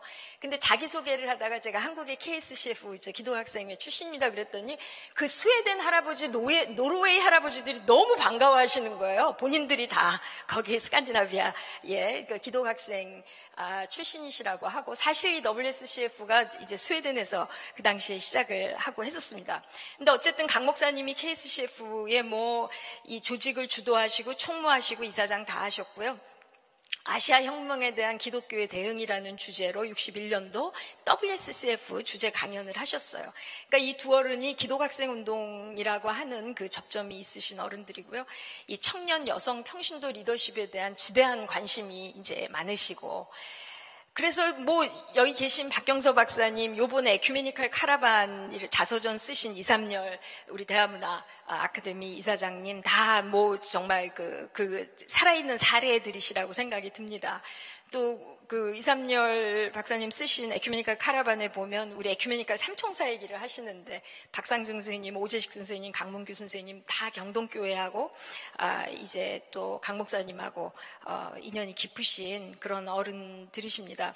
그다음에 마지막으로는 아주 투철한 신앙 지도자라는 공통점이 있습니다. 강 목사님이 숭고한 광기다 그런 표현도 쓰셨는데요. 이 성령을 헬라식으로 표현하면 이게 divine madness다, 이 거룩한 광기다, 이제 그렇게 표현을 하기도 하는데요. 이 조날 모트는 지금 이렇게 어려운 전쟁, 뭐 핵폭탄 떨어지는 것도 봤어야 됐고, 2번의 이 세계대전을 겪었고, 뭐 독재, 인권유린회 뭐 이런 거를 전 세계가 경험하는 이런 시대인데, 이렇게 어려운 시대에도 이 하나님의 나라의 압도적인 비전에 매료되어 사는 사람들은 용기를 잃거나 낙심하거나 좌절할 수 없다. 무엇보다 우리의 시선을 그리스도에게 고정해야 된다. 혼란에 빠지고 가장 시험을 받는 시기에 그리스도께서 우리에게 적절한 말씀을 주셨다. 요한복음 16장 33절 말씀을 하셨어요. 너희는 세상에서 환난을 당할 것이다. 그러나 용기를 내어라. 내가 세상을 이겼다. 본인의 죽음이 다가올 때 죽음이란 기차를 갈아타는 장소일 뿐이다. 뭐 이런 말씀도 남겼고요. 그 에반스톤 총회 때 이 정말 존경받는 큰 어른, 세계 에큐메니칼 운동 종합 세트 같은 본인의 그 인격과 삶의 세계 에큐메니칼 운동을 그야말로 성육하신 어른에게 한마디 해달라고, 그 다음 해에 돌아가시는데요. 한마디 해달라고 부탁을 하니까 여러분 존 모트가 죽으면 그를 복음 전도자로 기억해 주십시오. 에반젤리스트로 기억해달라고 그렇게 이야기를 했습니다. 그래서 이분의 전기는 항상 에큐메니칼 자이언트면서 에큐메니칼과 에반젤리칼 자이언트 이 두 개가 떨어지지가 않는 이제 그렇게 표현이 됩니다. 강 목사님이 정말 그 비범한 신앙을 가지신 인물인데요. 본인이 존경하면서 사사한 선생님들을 뵈면 강 목사님 속에 흘러들어온 신앙 전통을 볼 수가 있습니다. 아까 우리 장로님께서 여운형, 몽양 여운형을 굉장히 정치인으로서 높이 평가하신 게 나오는데, 이 목사 선생님 세대에서는 물론 김재준 선생님 뭐 너무나 존경하고 사랑하셨지만 그분보다 더 위이신 만우 송창근 목사님을 목사로서 굉장히 높이 평가하시고 존경하신 그 표현이 나옵니다. 근데 우리 송창근 목사님 쓰신 그 설교집을 보면요, 이 신학자 따로 설교가 따로 이게 망조다. 이 신학자는 설교가가 돼야 되고 설교가는 신학자가 돼야 되는데, 이 예언자적이고 영적인 강한 통찰력을 가진 신학자, 사자 소리를 낼 수 있는 설교가가 필요하다. 제가 이걸 보면서, 이건 사실 제가 학생 때, 신학생 때 너무 감동받아서 이렇게 기록을 해놨던 거였는데요. 우리 강 목사님 본인을 빈들에서, 이 권력과 만몬의 우상 숭배가 가득한 빈들과 광야에서 악령과 싸우는 외치는 소리다. 본인을 그렇게 정의를 많이 이제 하신 것 같아요. 그래서 이 송창근 목사님의 영향력도 저는 좀 느낄 수 있고, 가가와 도요이코 같은 분은 이 빈민목회하고 협동조합의 아버지고 기독교 사회주의자지만 정말 열정적인 복음주의자였습니다. 그리고 틸리히의 제자신데요. 틸리히는 이 궁극적 관심에게 사로잡힌 상황, 내가 잡는 게 아니죠. 사로잡히는 거죠. 이제 이런 것을 신앙으로 표현을 했고, 이런 다방면의 문화와 예술에 대한 관심도 틸리의 문화신학의 영향이시라고 생각이 들고요. 저는 무엇보다도 이 니버의 제자신 것, 이 라이놀드 니버는 제가 알기로는 방에 이제 백악관하고 직통 전화가 있었던 걸로 제가 알고 있어요. 근데 이분은 끝까지 설교가였습니다. 그래서 니버는 미국을 청중으로 설교한 신학자예요. 지역교회에서 설교를 했지만 이 미국의 전체를 놓고서 설교한 신학자인데, 강 목사님은 경동교회 교인들에게 정말 그 중요한 설교를 하셨지만 강 목사님 마음에는 한국 전체를 향해서 설교를 하셨던 게 아닌가 그런 생각이 들어서요. 이 두 분 모두 아주 영적인 강한 통찰력을 가진 설교자들이시고, 이 그 궁극적인 존재에게 사로잡힌 바 되어서 그 하나님 앞에서 살아가신 분들이라는 생각을 합니다. 이 전통주의는 살아있는 자들의 죽은 신앙이고, 전통은 죽은 자들의 살아있는 신앙이라는 말이 있습니다. 이 개혁교회의 정신을 잘 표현하는 그 말이라고 생각이 드는데, 에큐메니칼 운동은 관성에 빠져버린 개혁교회의 개혁 없는 이 상태를 또다시 갱신하고 그걸 통해서 세상을 개혁하려고 하는 이제 그런 운동인데요. 이 강 목사님의 설교집 제목이 그 믿는 나, 믿음 없는 나, 이거 보면서 굉장히 그 생각을 많이 하게 됐고, 저로서는 보네퍼가 나는 거룩한 사람이 되고 싶다고 하는 어떤 그 프랑스 목사랑 대화를 하다가 나는 믿는 법을 배우고 싶다. 그렇게 이제 표현을 한 적이 있습니다. 그래서 이런 믿음의 대선배들이 그 어려운 시대에 살아가시니 살아있는 신앙을 오늘에 이어가는 것이 오늘의 우리 그 에큐메니컬 운동의 과제가 아닐까 생각이 드는데요. 제가 이 얘기 했는데 30분 다 가서 그 다음에 제가 준비한 게 그 21세기 우리 시대 에큐메니컬 운동의 과제랑 제가 중앙위원 실행위원 끝나고 작년부터 일하게 된 그 WCC 기후정의와 지속가능 발전위원회, 이게 지금 UN 차원에서도 2050 탄소 중립을 전 지구촌이 이루어야 되는 이런 상황에 있고 2030년까지 우리의 탄소 배출을 40%, 50%를 절감해야 되는 이제 이런 상황 속에 있는데, 한국이 지금 뭐 K-문화, 너무나 인기 있는 매력적인 나라이지만 또 한편으로는 작년에 아제르바이잔에서 개최된 그 기후 정상회의에서 세계 시민사회가 기후 악당 국가 1등으로 뽑은 나라거든요. 그리고 우리나라가 이게 급속하게 경제 성장을 이 탄소 기반으로 했기 때문에 아직도 지금 60% 이상의 탄소 기반 경제의 국가라고 합니다. 그러니까 이것을 신속하게 그야말로 재생에너지 기반으로 전환하고 하려고 그러면 이게 정부와 이 기업들이 물론 책임을 지고 노력을 해야 되지만, 이게 지금 각계각층 남녀노소가 다 깨어서 집단지혜와 힘을 모아서 이 각 분야에서 아이디어를 내서 정의로운 전환을 이뤄야 되는 이제 그런 때입니다. 근데 아까 박 장로님 지금 막 답답한 마음 얘기하셨는데, 지금 우리 이 크리스찬 아카데미나 경동교회나 이런 생명에 대한 강조라든가 평화의 중요성이라든가 특히 우리 양극을 넘어서는 대화와 화해가 이게 다 선구자적으로 이 중요한 가치를 강 목사님이 다 세우시고 이 교회와 또 이 크리스찬 아카데미 대화문화여회 포럼이 다 그렇게 해오신 걸로 아는데, 지금 다 힘을 모아서 이런 기후위기를 완화하고 적응하고, 지금 영남 산불 피해 지금 심각하지 않습니까? 그래서 11월 4일에 우리 국회의 기후위기 특별대응위원회하고 지금 NCC하고 영남 지역 목회자들이 그 지역에 기반한 비상 사태를 대응하는 이 매뉴얼이라든가 뭐 이제 이런 논의를 시작하려고 지금 스케줄이 잡혀 있습니다. 그래서 정말 지혜를 다 모아야 되는데요. 지금 정말 충격적이지 않습니까? 완전히 노골적인 야만의 시대같이 이제 돼 가면서 이 미국이 지금 백인 우월주의의 이런 과잉 남성성, 하이퍼 매스큘리니티라고 하는 그런 거, 뭐 기독교 파시즘이 이제 등장을 하면서 저희가 오랜 세월 배웠던 국민을 위한 국민의 정부를 세계적으로 알렸던 미국이 이 테크노크라트 빌리어네어들의 그들을 위한 정부로 이렇게 전환되고 있는 이런 굉장히 놀라운 이런 그 상황에 있습니다. 그래서 지금 한국 교회와 에큐메니컬 운동이 정말 정신을 좀 차려야. 지금 올해가 80주년이신데요. 북한 노동당도 80주년 기념했다고 뉴스에 나왔는데, 지금 UN도 80주년이라 AT 이니셔티브, 이거 2차 세계대전 이후에 이런 비극이 다시 일어나면 안 되겠다고 하면서 했던 UN이 AT 이니셔티브를 이제 사무총장이 냈는데요. 이 달라진 시대에 우리 UN도 개혁하면서 잘 가야 된다. 이 다자주의잖아요. 트럼피즘은 지금 일방주의로 가는데, 이 UN이 여러 문제가 있다 해도 이런 다자주의 민주주의의 원칙을 밀고 가고 평화를 이루기 위해서 정말 중요한 플랫폼이니까 이거를 지켜가야 되는데, 지금 그 에이리 이니셔티브 한 거 보니까요, 끝에 이렇게 자원이 부족한 시대에 이렇게 나오는 거예요. 그러니까 이 세계 시민사회 WCC 옛날하고 비교할 수 없이 다 자원이 부족한 지금 이제 그런 시대입니다.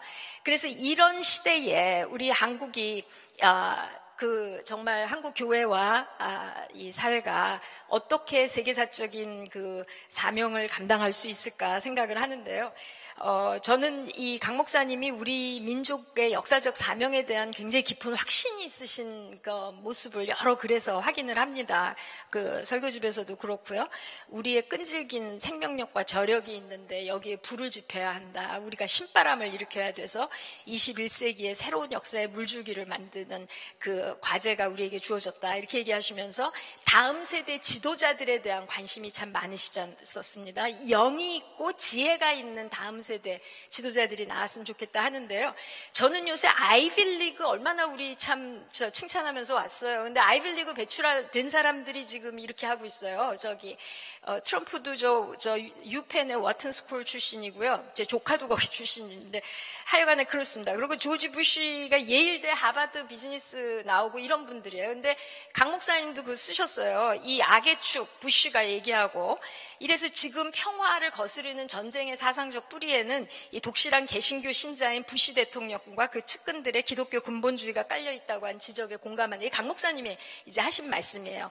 근데 제가 프린스턴에서 신학교 공부할 적에 거기 코리안 아메리칸 전도사들이 이 예일이나 하버드나 아이빌리그의 기독 학생들 그룹들이 자기들을 지도해줄 그 전도사를 그 인터뷰한다고 그래서 어플라이해서 갔다가 와서 굉장히 걱정하는 얘기를 제가 들었어요. 이 머리들은 좋은데 이게 굉장히 이 근본주의고 구구적이고 닫혀진 신앙 세계들을 갖고 있더라. 그때 제가 이 얘기를 들은 지 30년이 넘습니다. 그래서 지금도 지금 극우들이 지금 서울대도 그렇고 여기저기 빌드업 코리아인가요? 뭐 이러면서 막 캠퍼스에 이제 진입을 하고 해서 굉장히 염려스러운데 그런 만큼 지금 서울대하고 연대하고 몇 곳에서 기독학생 운동이 다 없어졌는데 이 맥을 이어가는 운동을 다시 해보자고 이 선배들이 모이고 계시는 소식을 제가 듣게 돼서 이런 분들이 좀 힘을 갖고 새로운 방향으로 이끌어 가셨으면 좋겠다는 생각이 들고요.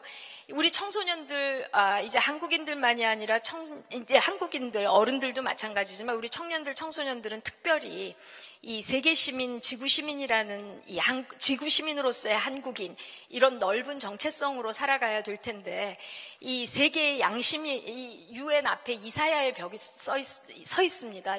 맨하탄에 칼을 쳐서 보습으로 창을 쳐서 낫으로 아까 말씀하신 UN 인권 선언을 작성하는데 WCC가 참여를 했죠. 그러니까 이런 그 세계의 양심인 에큐메니컬 운동이야말로 우리 다음 세대들을 멋있게 키워낼 수 있는 그런 바다가 아닌가 생각이 듭니다.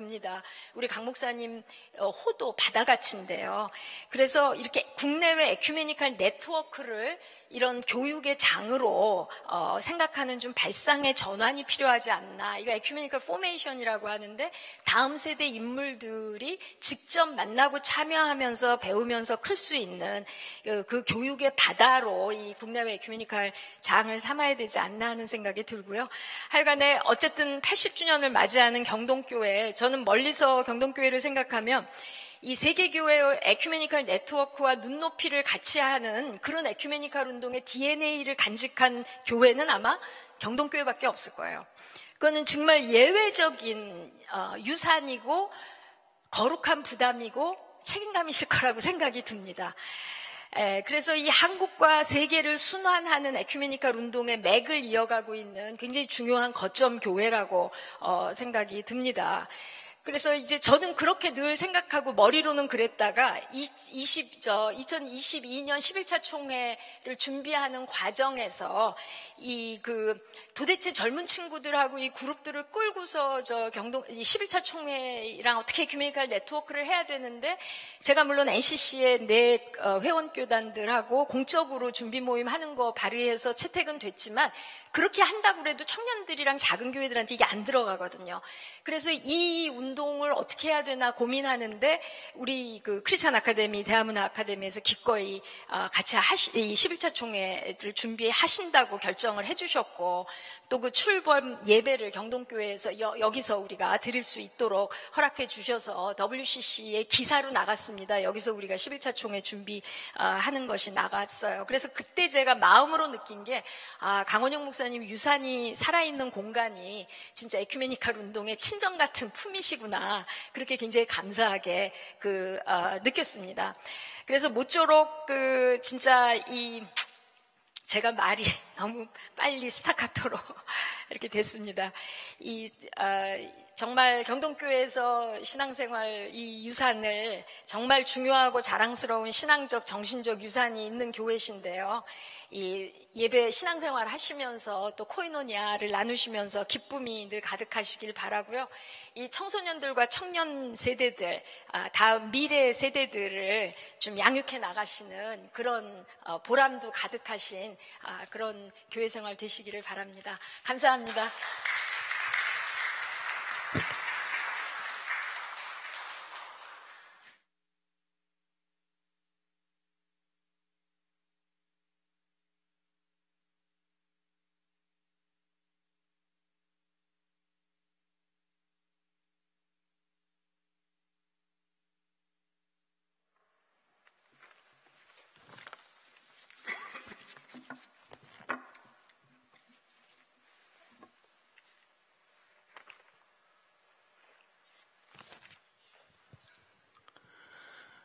네, 고맙습니다.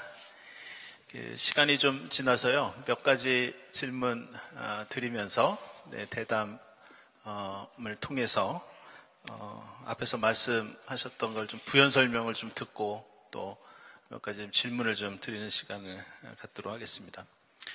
사실 여러분들, 제가 지금 여러분들께 혹시 에큐메니칼 운동이 뭐냐고 여쭤보면 아마 그것을 제대로 대답하실 분들이 아마 많지 않으실 겁니다. 그 정도로 사실 에큐메니칼 운동이 뭔지 알기가 그렇게 쉽지가 않고요. 심지어는 뭐 부끄러운 일입니다만은 사실 교단 전체, 한국교회 교단 전체에서 에큐메니칼 신학을 가르치는 경우가 최근에는 거의 없습니다.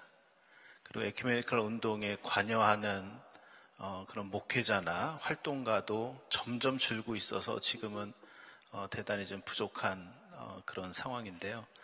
우리 배현주 교수님이, 우리 강훈현 목사님이 활동하셨던 또 강훈현 목사님의 에큐메니칼 운동의 특징을 5가지로 아주 잘 요약을 해주셨는데요. 우리 박경서 장로님께서도 생각하시는 이 넓은 에큐메니칼 운동의 울타리 속에서 우리 강훈현 목사님만의 에큐메니칼 운동이 가지고 있었던 특징이 어떤 것인지 좀 말씀해 주시기 바랍니다.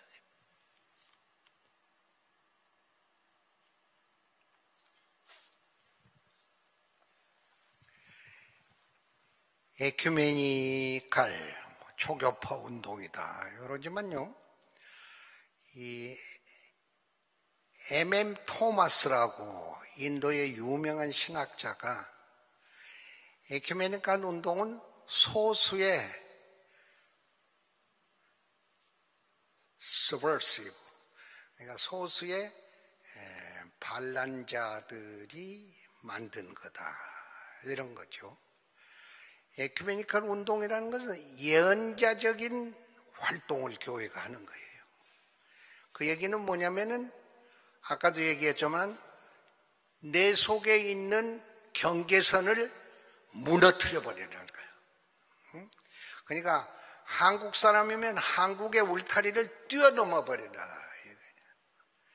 그래서 사회정의, 불의, 이것을 교회의 이름으로 과감하게 교정하고 나가는 거다. 저는 이렇게 봅니다. 그게 이제 강 목사님에게서도 만연히 그러니까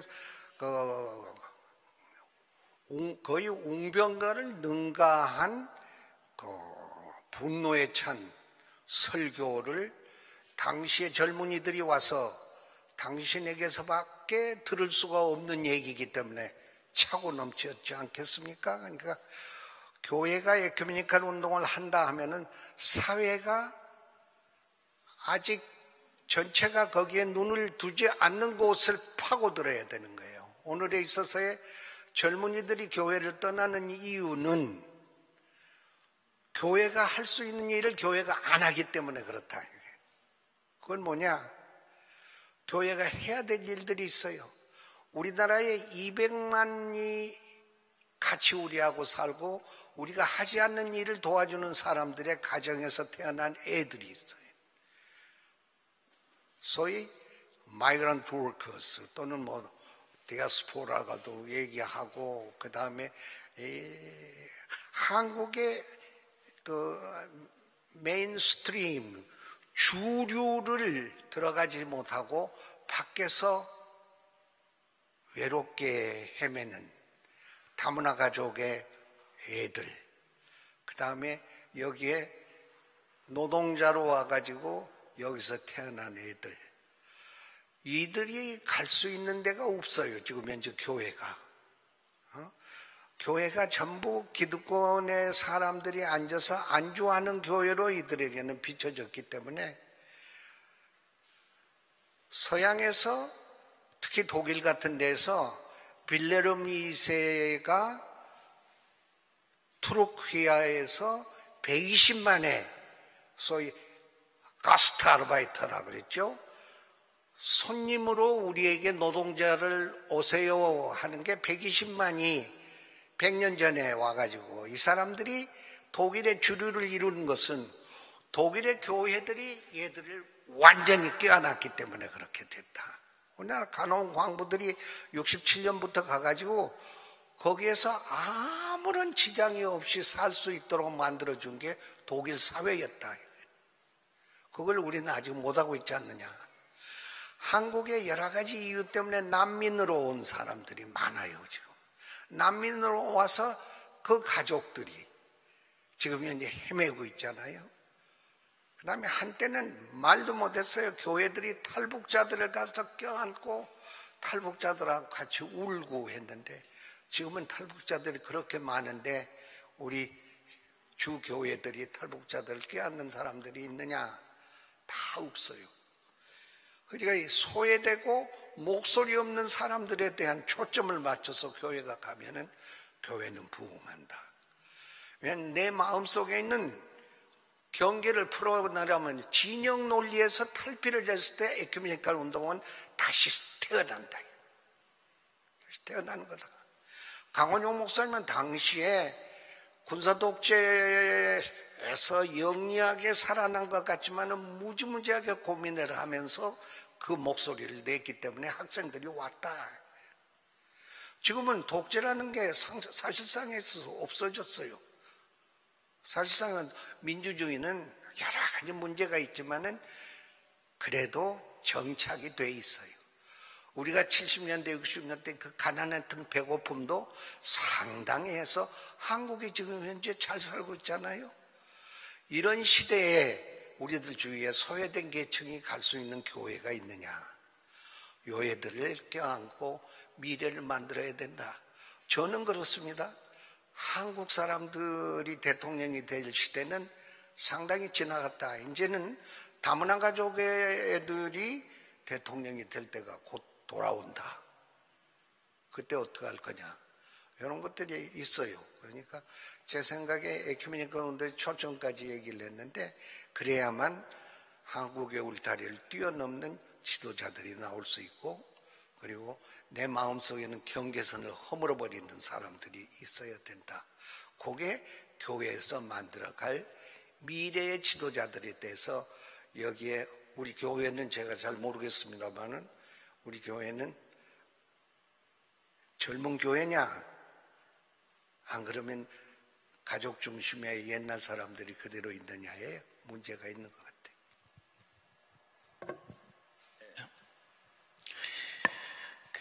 배현주 교수님께 여쭙겠습니다. 시탁자시니까요. 제가 두 가지 질문 드리겠습니다. 에큐메니컬 운동이라면 간단하게 어떻게 정의 내릴 수 있고, 또 한 가지는 좀 현실 얘기를 하겠습니다. 아까 마지막에 말씀하시려고 하다가 사실 시간이 많이 부족했는데, 저희들 사실 고민은 에큐메니컬 자이언트의 시대가 끝났다고 저희들 얘기하지 않습니까? 그러니까 이제는 강원효 목사님 같은 분을 그리워해도 그런 분이 나올 수 없는 패러다임이 달라진 그런 시대고, 또 심지어는 WCC나 뭐 WARC나 심지어는 UN이나 ILO처럼 거대 기구가 상당히 축소되고 어려운 또 상황이고, 또 NCCK도 지금 우리나라뿐만 아니라 전 세계 NCCK가 어려운 그런 상황인데, 이런 패러다임 변화에 대해서 어떤 느낌을 가지고 계신지 두 가지 좀 말씀해 주십시오.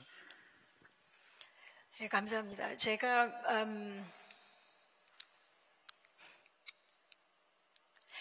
신약학자가 아니면 지금까지 이 길을 못 걸어왔을 거라 생각이 듭니다. 그러니까 저는 이제 사실 뭐 이런 말씀, 이거 녹음 안 하시는 거죠? 분별해서 얘기를 해야 돼. 제가 학생 때부터 에큐메니카를 하다고 그래가지고 좀 탄압을 많이 받았거든요, 교계에서. 또 뭐 여성 한수 운동도 좀 하고, 뭐 여러 가지 그랬습니다. 그래서 이제 하여간에 제가 서울 사람인데 이제 부산에 가서 잡을 갖게 됐고 했는데 이제 WCC가 부산으로 오리라는 거는 생각도 못했고 이제 그 갭을 메꾸는 일을 하다가 이제 이렇게 들어왔습니다. 근데 제가 뵙던 선생님들 막 활동하던 그 시대랑 정말 목사님 말씀하시는 것 같이 패러다임이 너무 이제 전환이 돼 있고 그래서 많은 어려움들이 있었습니다만 이제 저로서는 우리 강원영 목사님 만주에서 다니신 학교 이름이 은진 중학교잖아요. 은혜로 진리를 그러니까 이 은혜와 진리라고 하는 양축이 우리 기독교 신앙에 추구해야 될 마땅한 일인데 저로서는 신약학에서 가르치는 교회론 있지 않습니까? 유대인, 헬라인, 종자유인, 여자, 남자 다 그리스도 안에서 하나라고 하는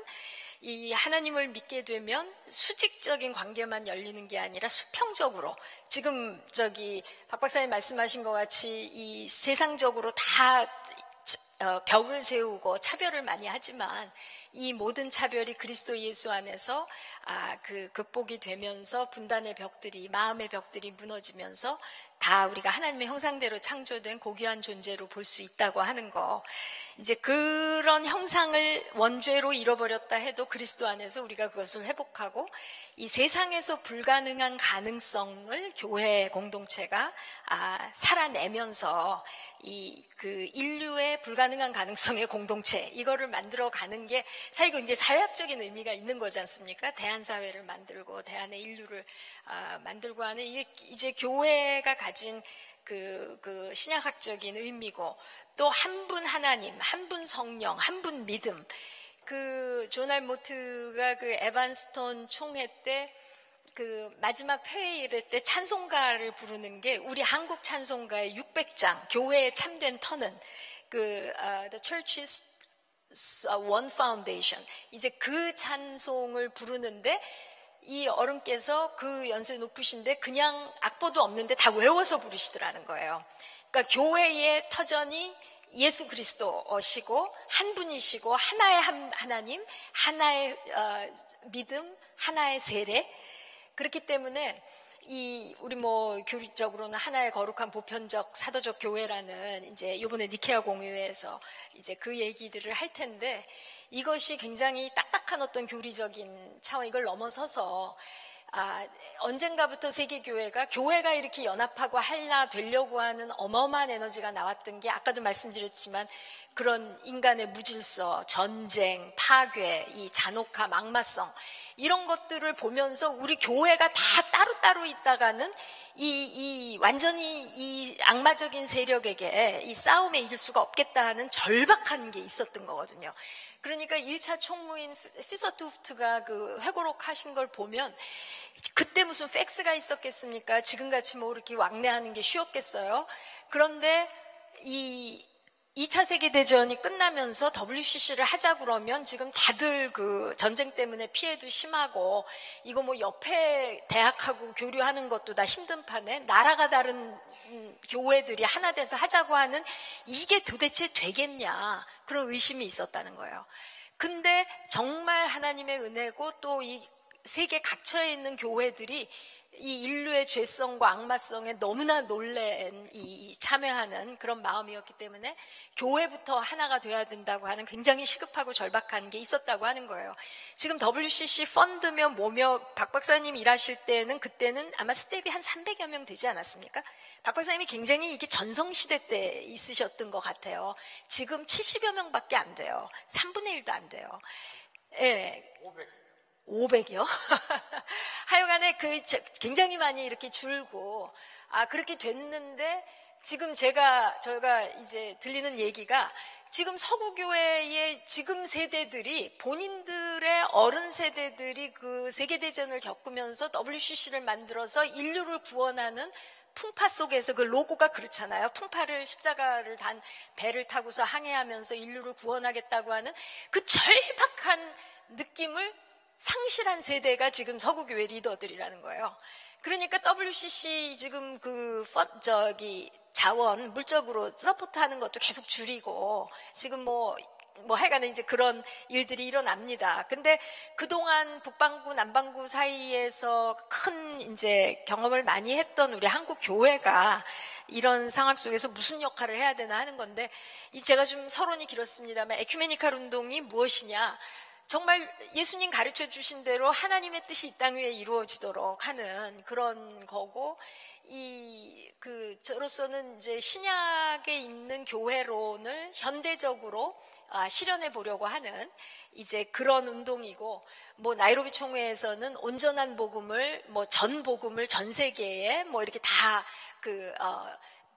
전인에게 전하는 그런 아주 온전하고 총체성을 지닌 운동이다. 정의들이 많습니다만, 저로서는 사실 지금 이코노믹스나 이콜로지라는 이런 영어 단어 안에 들어있는 에코라고 하는 이 어원이 에큐메니칼의 그 에큐하고 다 같은 거 아니겠습니까? 그러니까 이 교회가 이 신앙운동을 하는데 그냥 전 먹는 차원을 넘어서서 이 아까 제사장적인 차원과 예언자적인 차원이 우리 교회에 다 있어야 된다고 하셨는데, 이 양쪽을 다 감당하면서 이런 우리 교회가 세상에 하나님의 뜻이 이루어지는데 이제 도구가 되는 그런 거로 생각하게 하는 운동이라고 생각이 들어서요.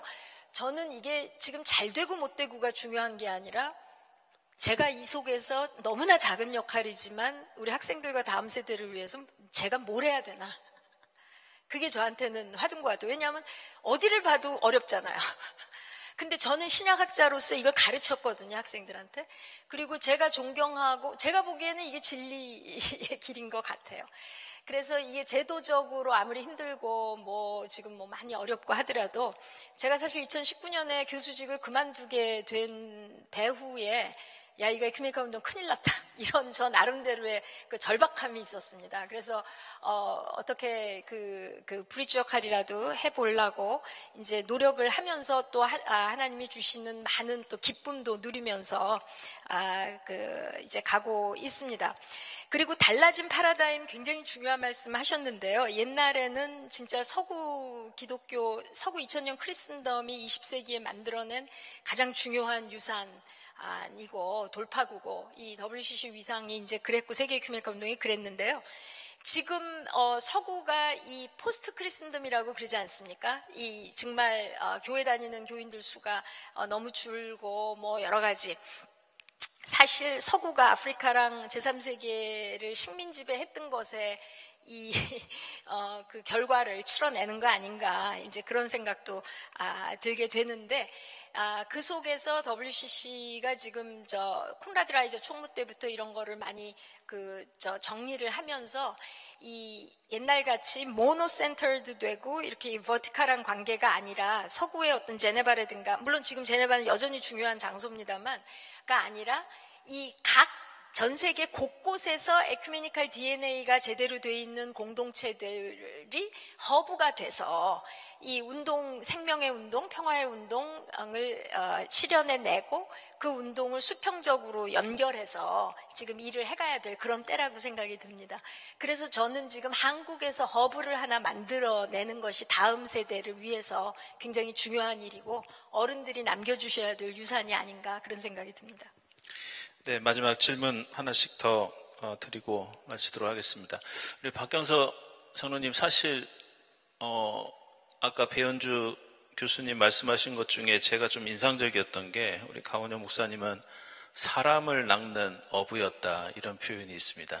근데 최근에 보면은 에큐메니칼 운동을 하시는 분들이 숫자도 많지 않지만 대부분 목회자들 중심으로 이루어지시는데, 어떻게 보면 목회자가 아닌, 그리고 강은영 목사님께서 참 많은 인재들을 길러내셨다는 그런 느낌이 듭니다. 이 점에 대해서 혹시 중요한 계기가 있었는지, 또 강은영 목사님이 어떤 특별한 생각을 좀 가지고 계셨는지, 또 그 한 사람으로서 느끼셨던 걸 좀 얘기를 해주시죠. 이런 얘기, 제가 대학교 다닐 때 이제 사회학을 공부를 했거든요. 그래서 저희 교수님 중에서 이상백 교수님하고 최문환 교수님이 있었어요, 사회학과에. 그 두 분이 제가 사회학과에 과회장을 했고 학생사회학교 회장을 했는데, 나를 부르더니 너는 조선일보 청관우 편집국장한테 얘기해 놨으니까 조선일보 가서 졸업하면 기자해라 그랬어요. 그랬는데 4.19가 터져서 4.19 터져서 직후에 국민계몽대라는 것을 제가 만들었어요. 여기 이영일 집사는 북한과 학생들과의 대화할 때 우리 사회학과는 국민계몽대를 만들어서 양담배, 그 다음에 외국의 추궁기판 이런 것들을 전부 캐바레에 가가지고 학생들이 다 강제로 걷었어요. 그래서 그때 광화문에서 태우기도 하고 그랬어요. 그래서 이제 강연회를 하나를 조직해서 하는데, 거기에 강원용 목사님, 신상초, 그 다음에 이동원, 이렇게 당시에 한국 사회에서 상당히 인기 있는 교수들을 모셨어요, 목회자로. 강 목사님이 맨 마지막인데, 강 목사님에게서 그 전날 전화가 왔어요. 내 둘째 아들이 죽었다. 그래서 둘째 아들이 죽었는데 KBS에 가가지고 내가 사랑하는 자식을 잃은 아버지의 서러움에 대해서 KBS에서 대담을 하게 되어 있는데, 내가 만약에 맨 마지막에 강연을 하게 되면 곤란하니까 맨 위로 올려달라고 그래요. 그래서 맨 첫째 번 강사를 하는데, 첫째 번 강사하려면 과주인 교수가 최문환 교수인데 이제 왜 이걸 4.19 직후에 하느냐 얘기를 하고, 회장인 박경서가 오프닝 스피치를 했어요. 그래서 이제 부정선거였잖아요. 유승만 대통령 부정선거라는 건 있을 수 없다. 이건 완전히 대통령 하야해야 된다. 이런 얘기를 내가 한 것 같은데, 그 얘기를 뒤에서 첫째 번 강사니까 들었다 그래요, 당신이. 그리고 자기가 이제 얘기를 하고 떠나면서, 자네 말이야, 경동교회를 좀 와서 예배한 다음에 나를 좀 만나, 다음 주에. 그래요. 그래서 그걸 했어요. 그래서 어디를 가나 그래서 내가, 저는 해병대 장교로 갔다 와야 됩니다, 취직은. 그랬더니 취직하고 난 다음에 어디로 가게 됐어. 그래서 저희 교수님 두 분이 조선일보 기자 되라고 그래서 조선일보 가서 기자할 겁니다 그랬어요. 그랬더니, 기자? 내가 크리스천 아카데미를 하려고 그러는데 자네 같은 사람이 하나 와야 되겠는데 나하고 일 안 하겠어? 군대에 가서 해병대는 투드러 맞은다니까 그거 맞으면서 한번 생각해봐. 이렇게 됐어요.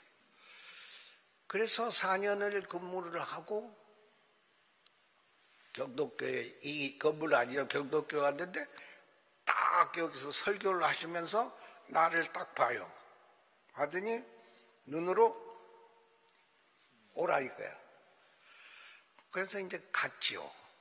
갔더니 크리스천 아카데미 강사를 해라.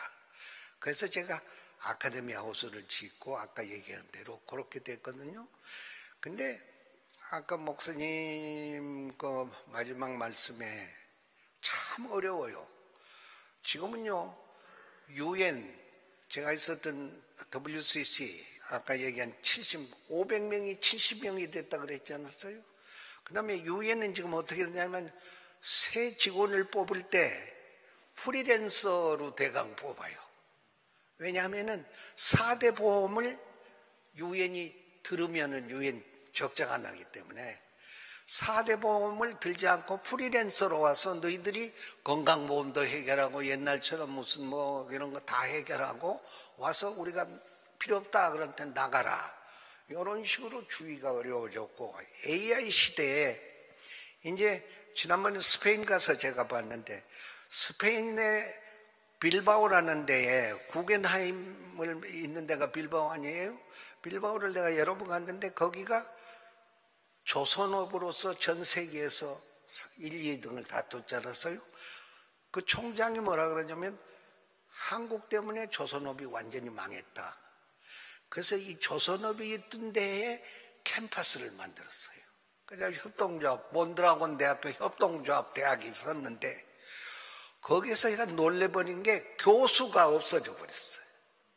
교수는 뒤에가 서 있어요. 가만히 서 있고 학생들이 학생들하고 기업의 임원들이 와서 디스커션을 해요.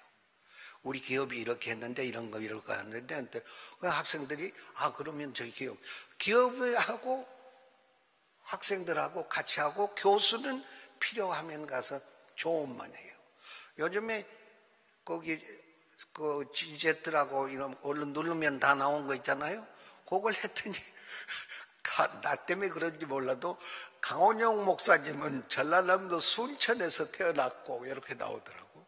그 외에는 다 진짜인데 그게 틀려 있더라고.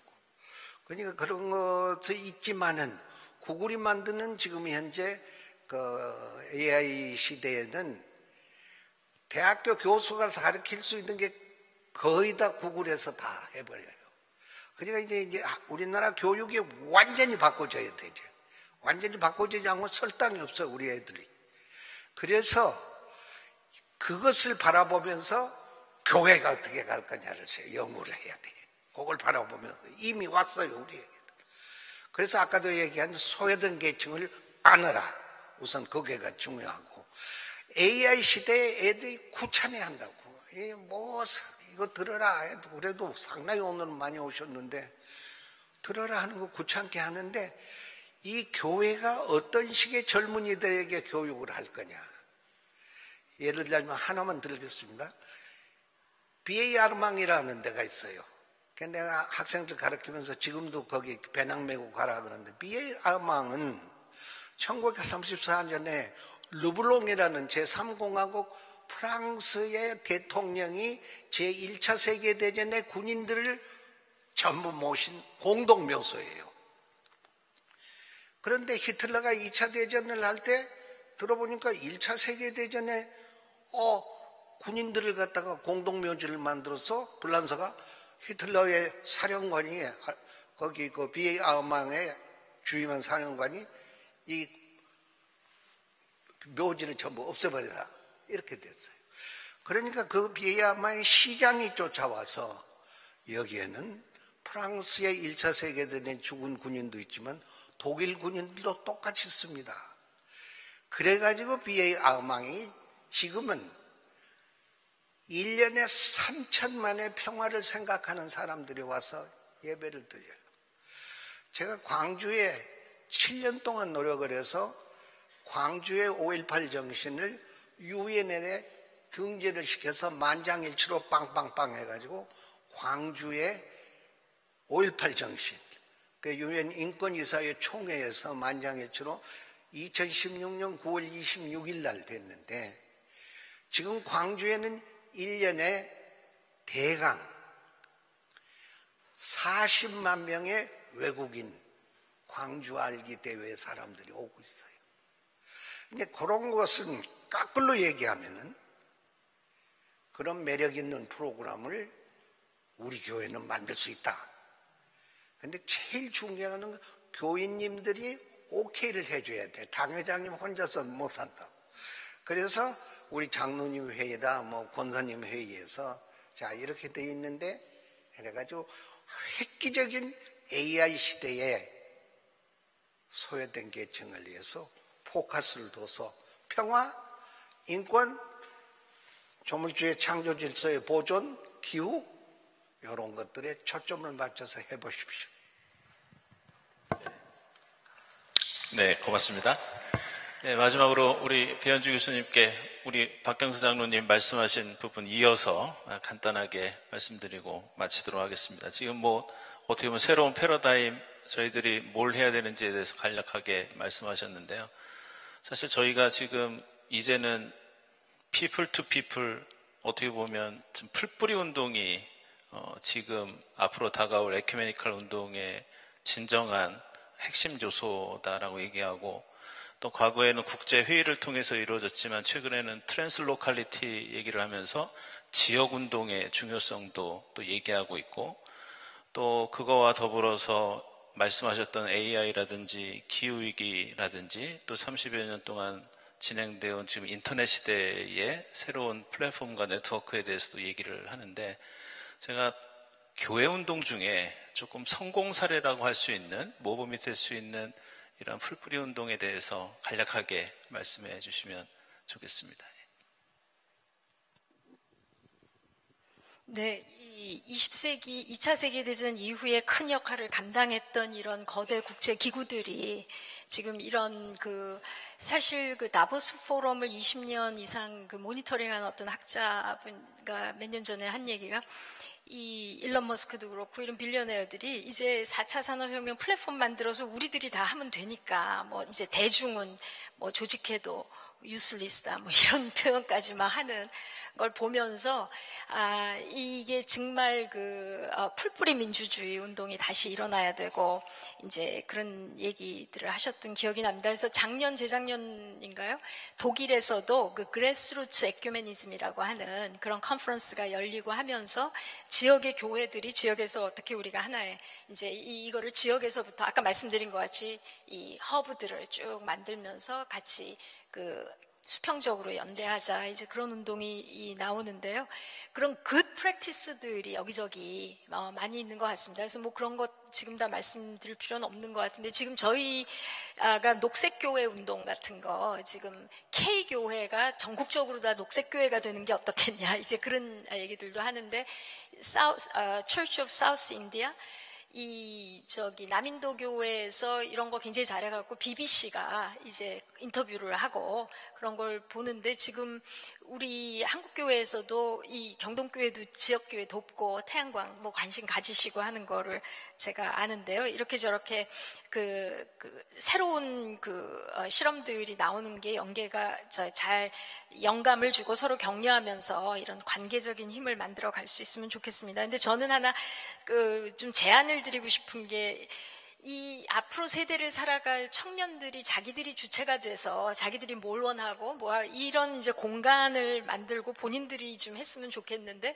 저는 지금 예를 들자면 WCC 중앙위원인 청년들이 한국에 오고 그러거든요. 그럼 왔다가 그냥 가고 하는 거 정말 옆에서 보기에도 아닌 것 같고, 그래서 좀 이런 에큐메니컬 운동에 관심이 있는 교회 청년부들이 우리 한국 개신교에 있으면 이제 그런 해외 청년들이 지금 중앙위원으로 일하는, 요번에 스웨덴 교회 중앙위원 청년이 우리 한국 친구가 결혼한다고 자기 남편하고 친구까지 데리고서 한국 방문, 그 김에 한국 구경하려고 오는 것 같아요. 근데 그런 청년들이 한번 올 적에 좀 청년들이 만남을 갖고 친구도 되고 대화도 해보고 좀 그런 계기들이 있으면 좋지 않을까, 그런 이제 생각을 하고요.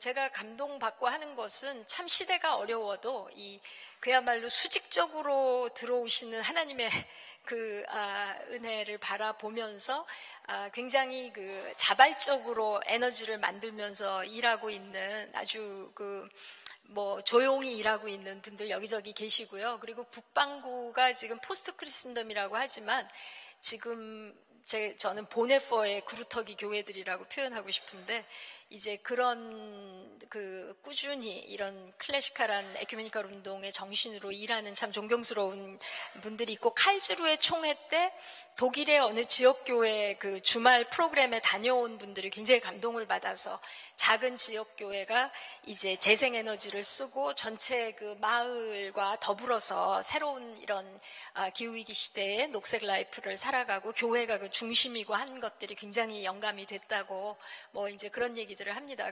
그래서 이 여기저기에 그런 영감을 주는 좋은 사례들이 있기 때문에 좀 교류를 하면서 그 다음 세대들이 좀 네트워크를 가지고 공동의 리더십, 아까 제가 말씀드릴 때 국내외 에큐메니컬 네트워크가 다음 세대 교육의 바다가 됐으면 좋겠다 말씀을 드렸는데요. 우리 청년들이 능력이 많기 때문에 그런 어떤 그 장을 만들어 주면 그 주체적으로들 그 새로운 창조를 얼마든지 해낼 수 있지 않을까 하는 생각을 합니다. 네, 고맙습니다. 제 기억 속에 지금 두 가지 모임이 생각이 나는데요. 첫 번째는 2013년 저희 부산 총회할 때 제가 그 덴마크 교회 세션에 한번 들어가서 토의를 한 적이 있었고, 또 유학 중에 멕시코 시티에서 열렸던 그 CWM 컨퍼런스에 한번 간 적이 있는데요. 그때 주변에 있는 세계교회로부터 들었던 두 가지 질문이 있습니다. 그게 뭐냐면, 당신이 속해 있는 교회의 교우들은 어떤 활동을 하고 있습니까? 두 번째는 어떻게 지역사회와 연계가 돼서 봉사하고 헌신하고 있습니까? 이 두 가지가 어떻게 보면 이번 여해 포럼에 우리가 한 사람 한 사람이 이제는 작은 강원영이 돼서 강원영처럼 이 에큐메니칼 운동을 이어가야 하는 그런 새로운 시대가 되지 않았나, 그런 생각을 하게 되었습니다. 다시 한번 오늘 수고해 주신 두 분께 여러분들 큰 박수 보내주시기 바랍니다.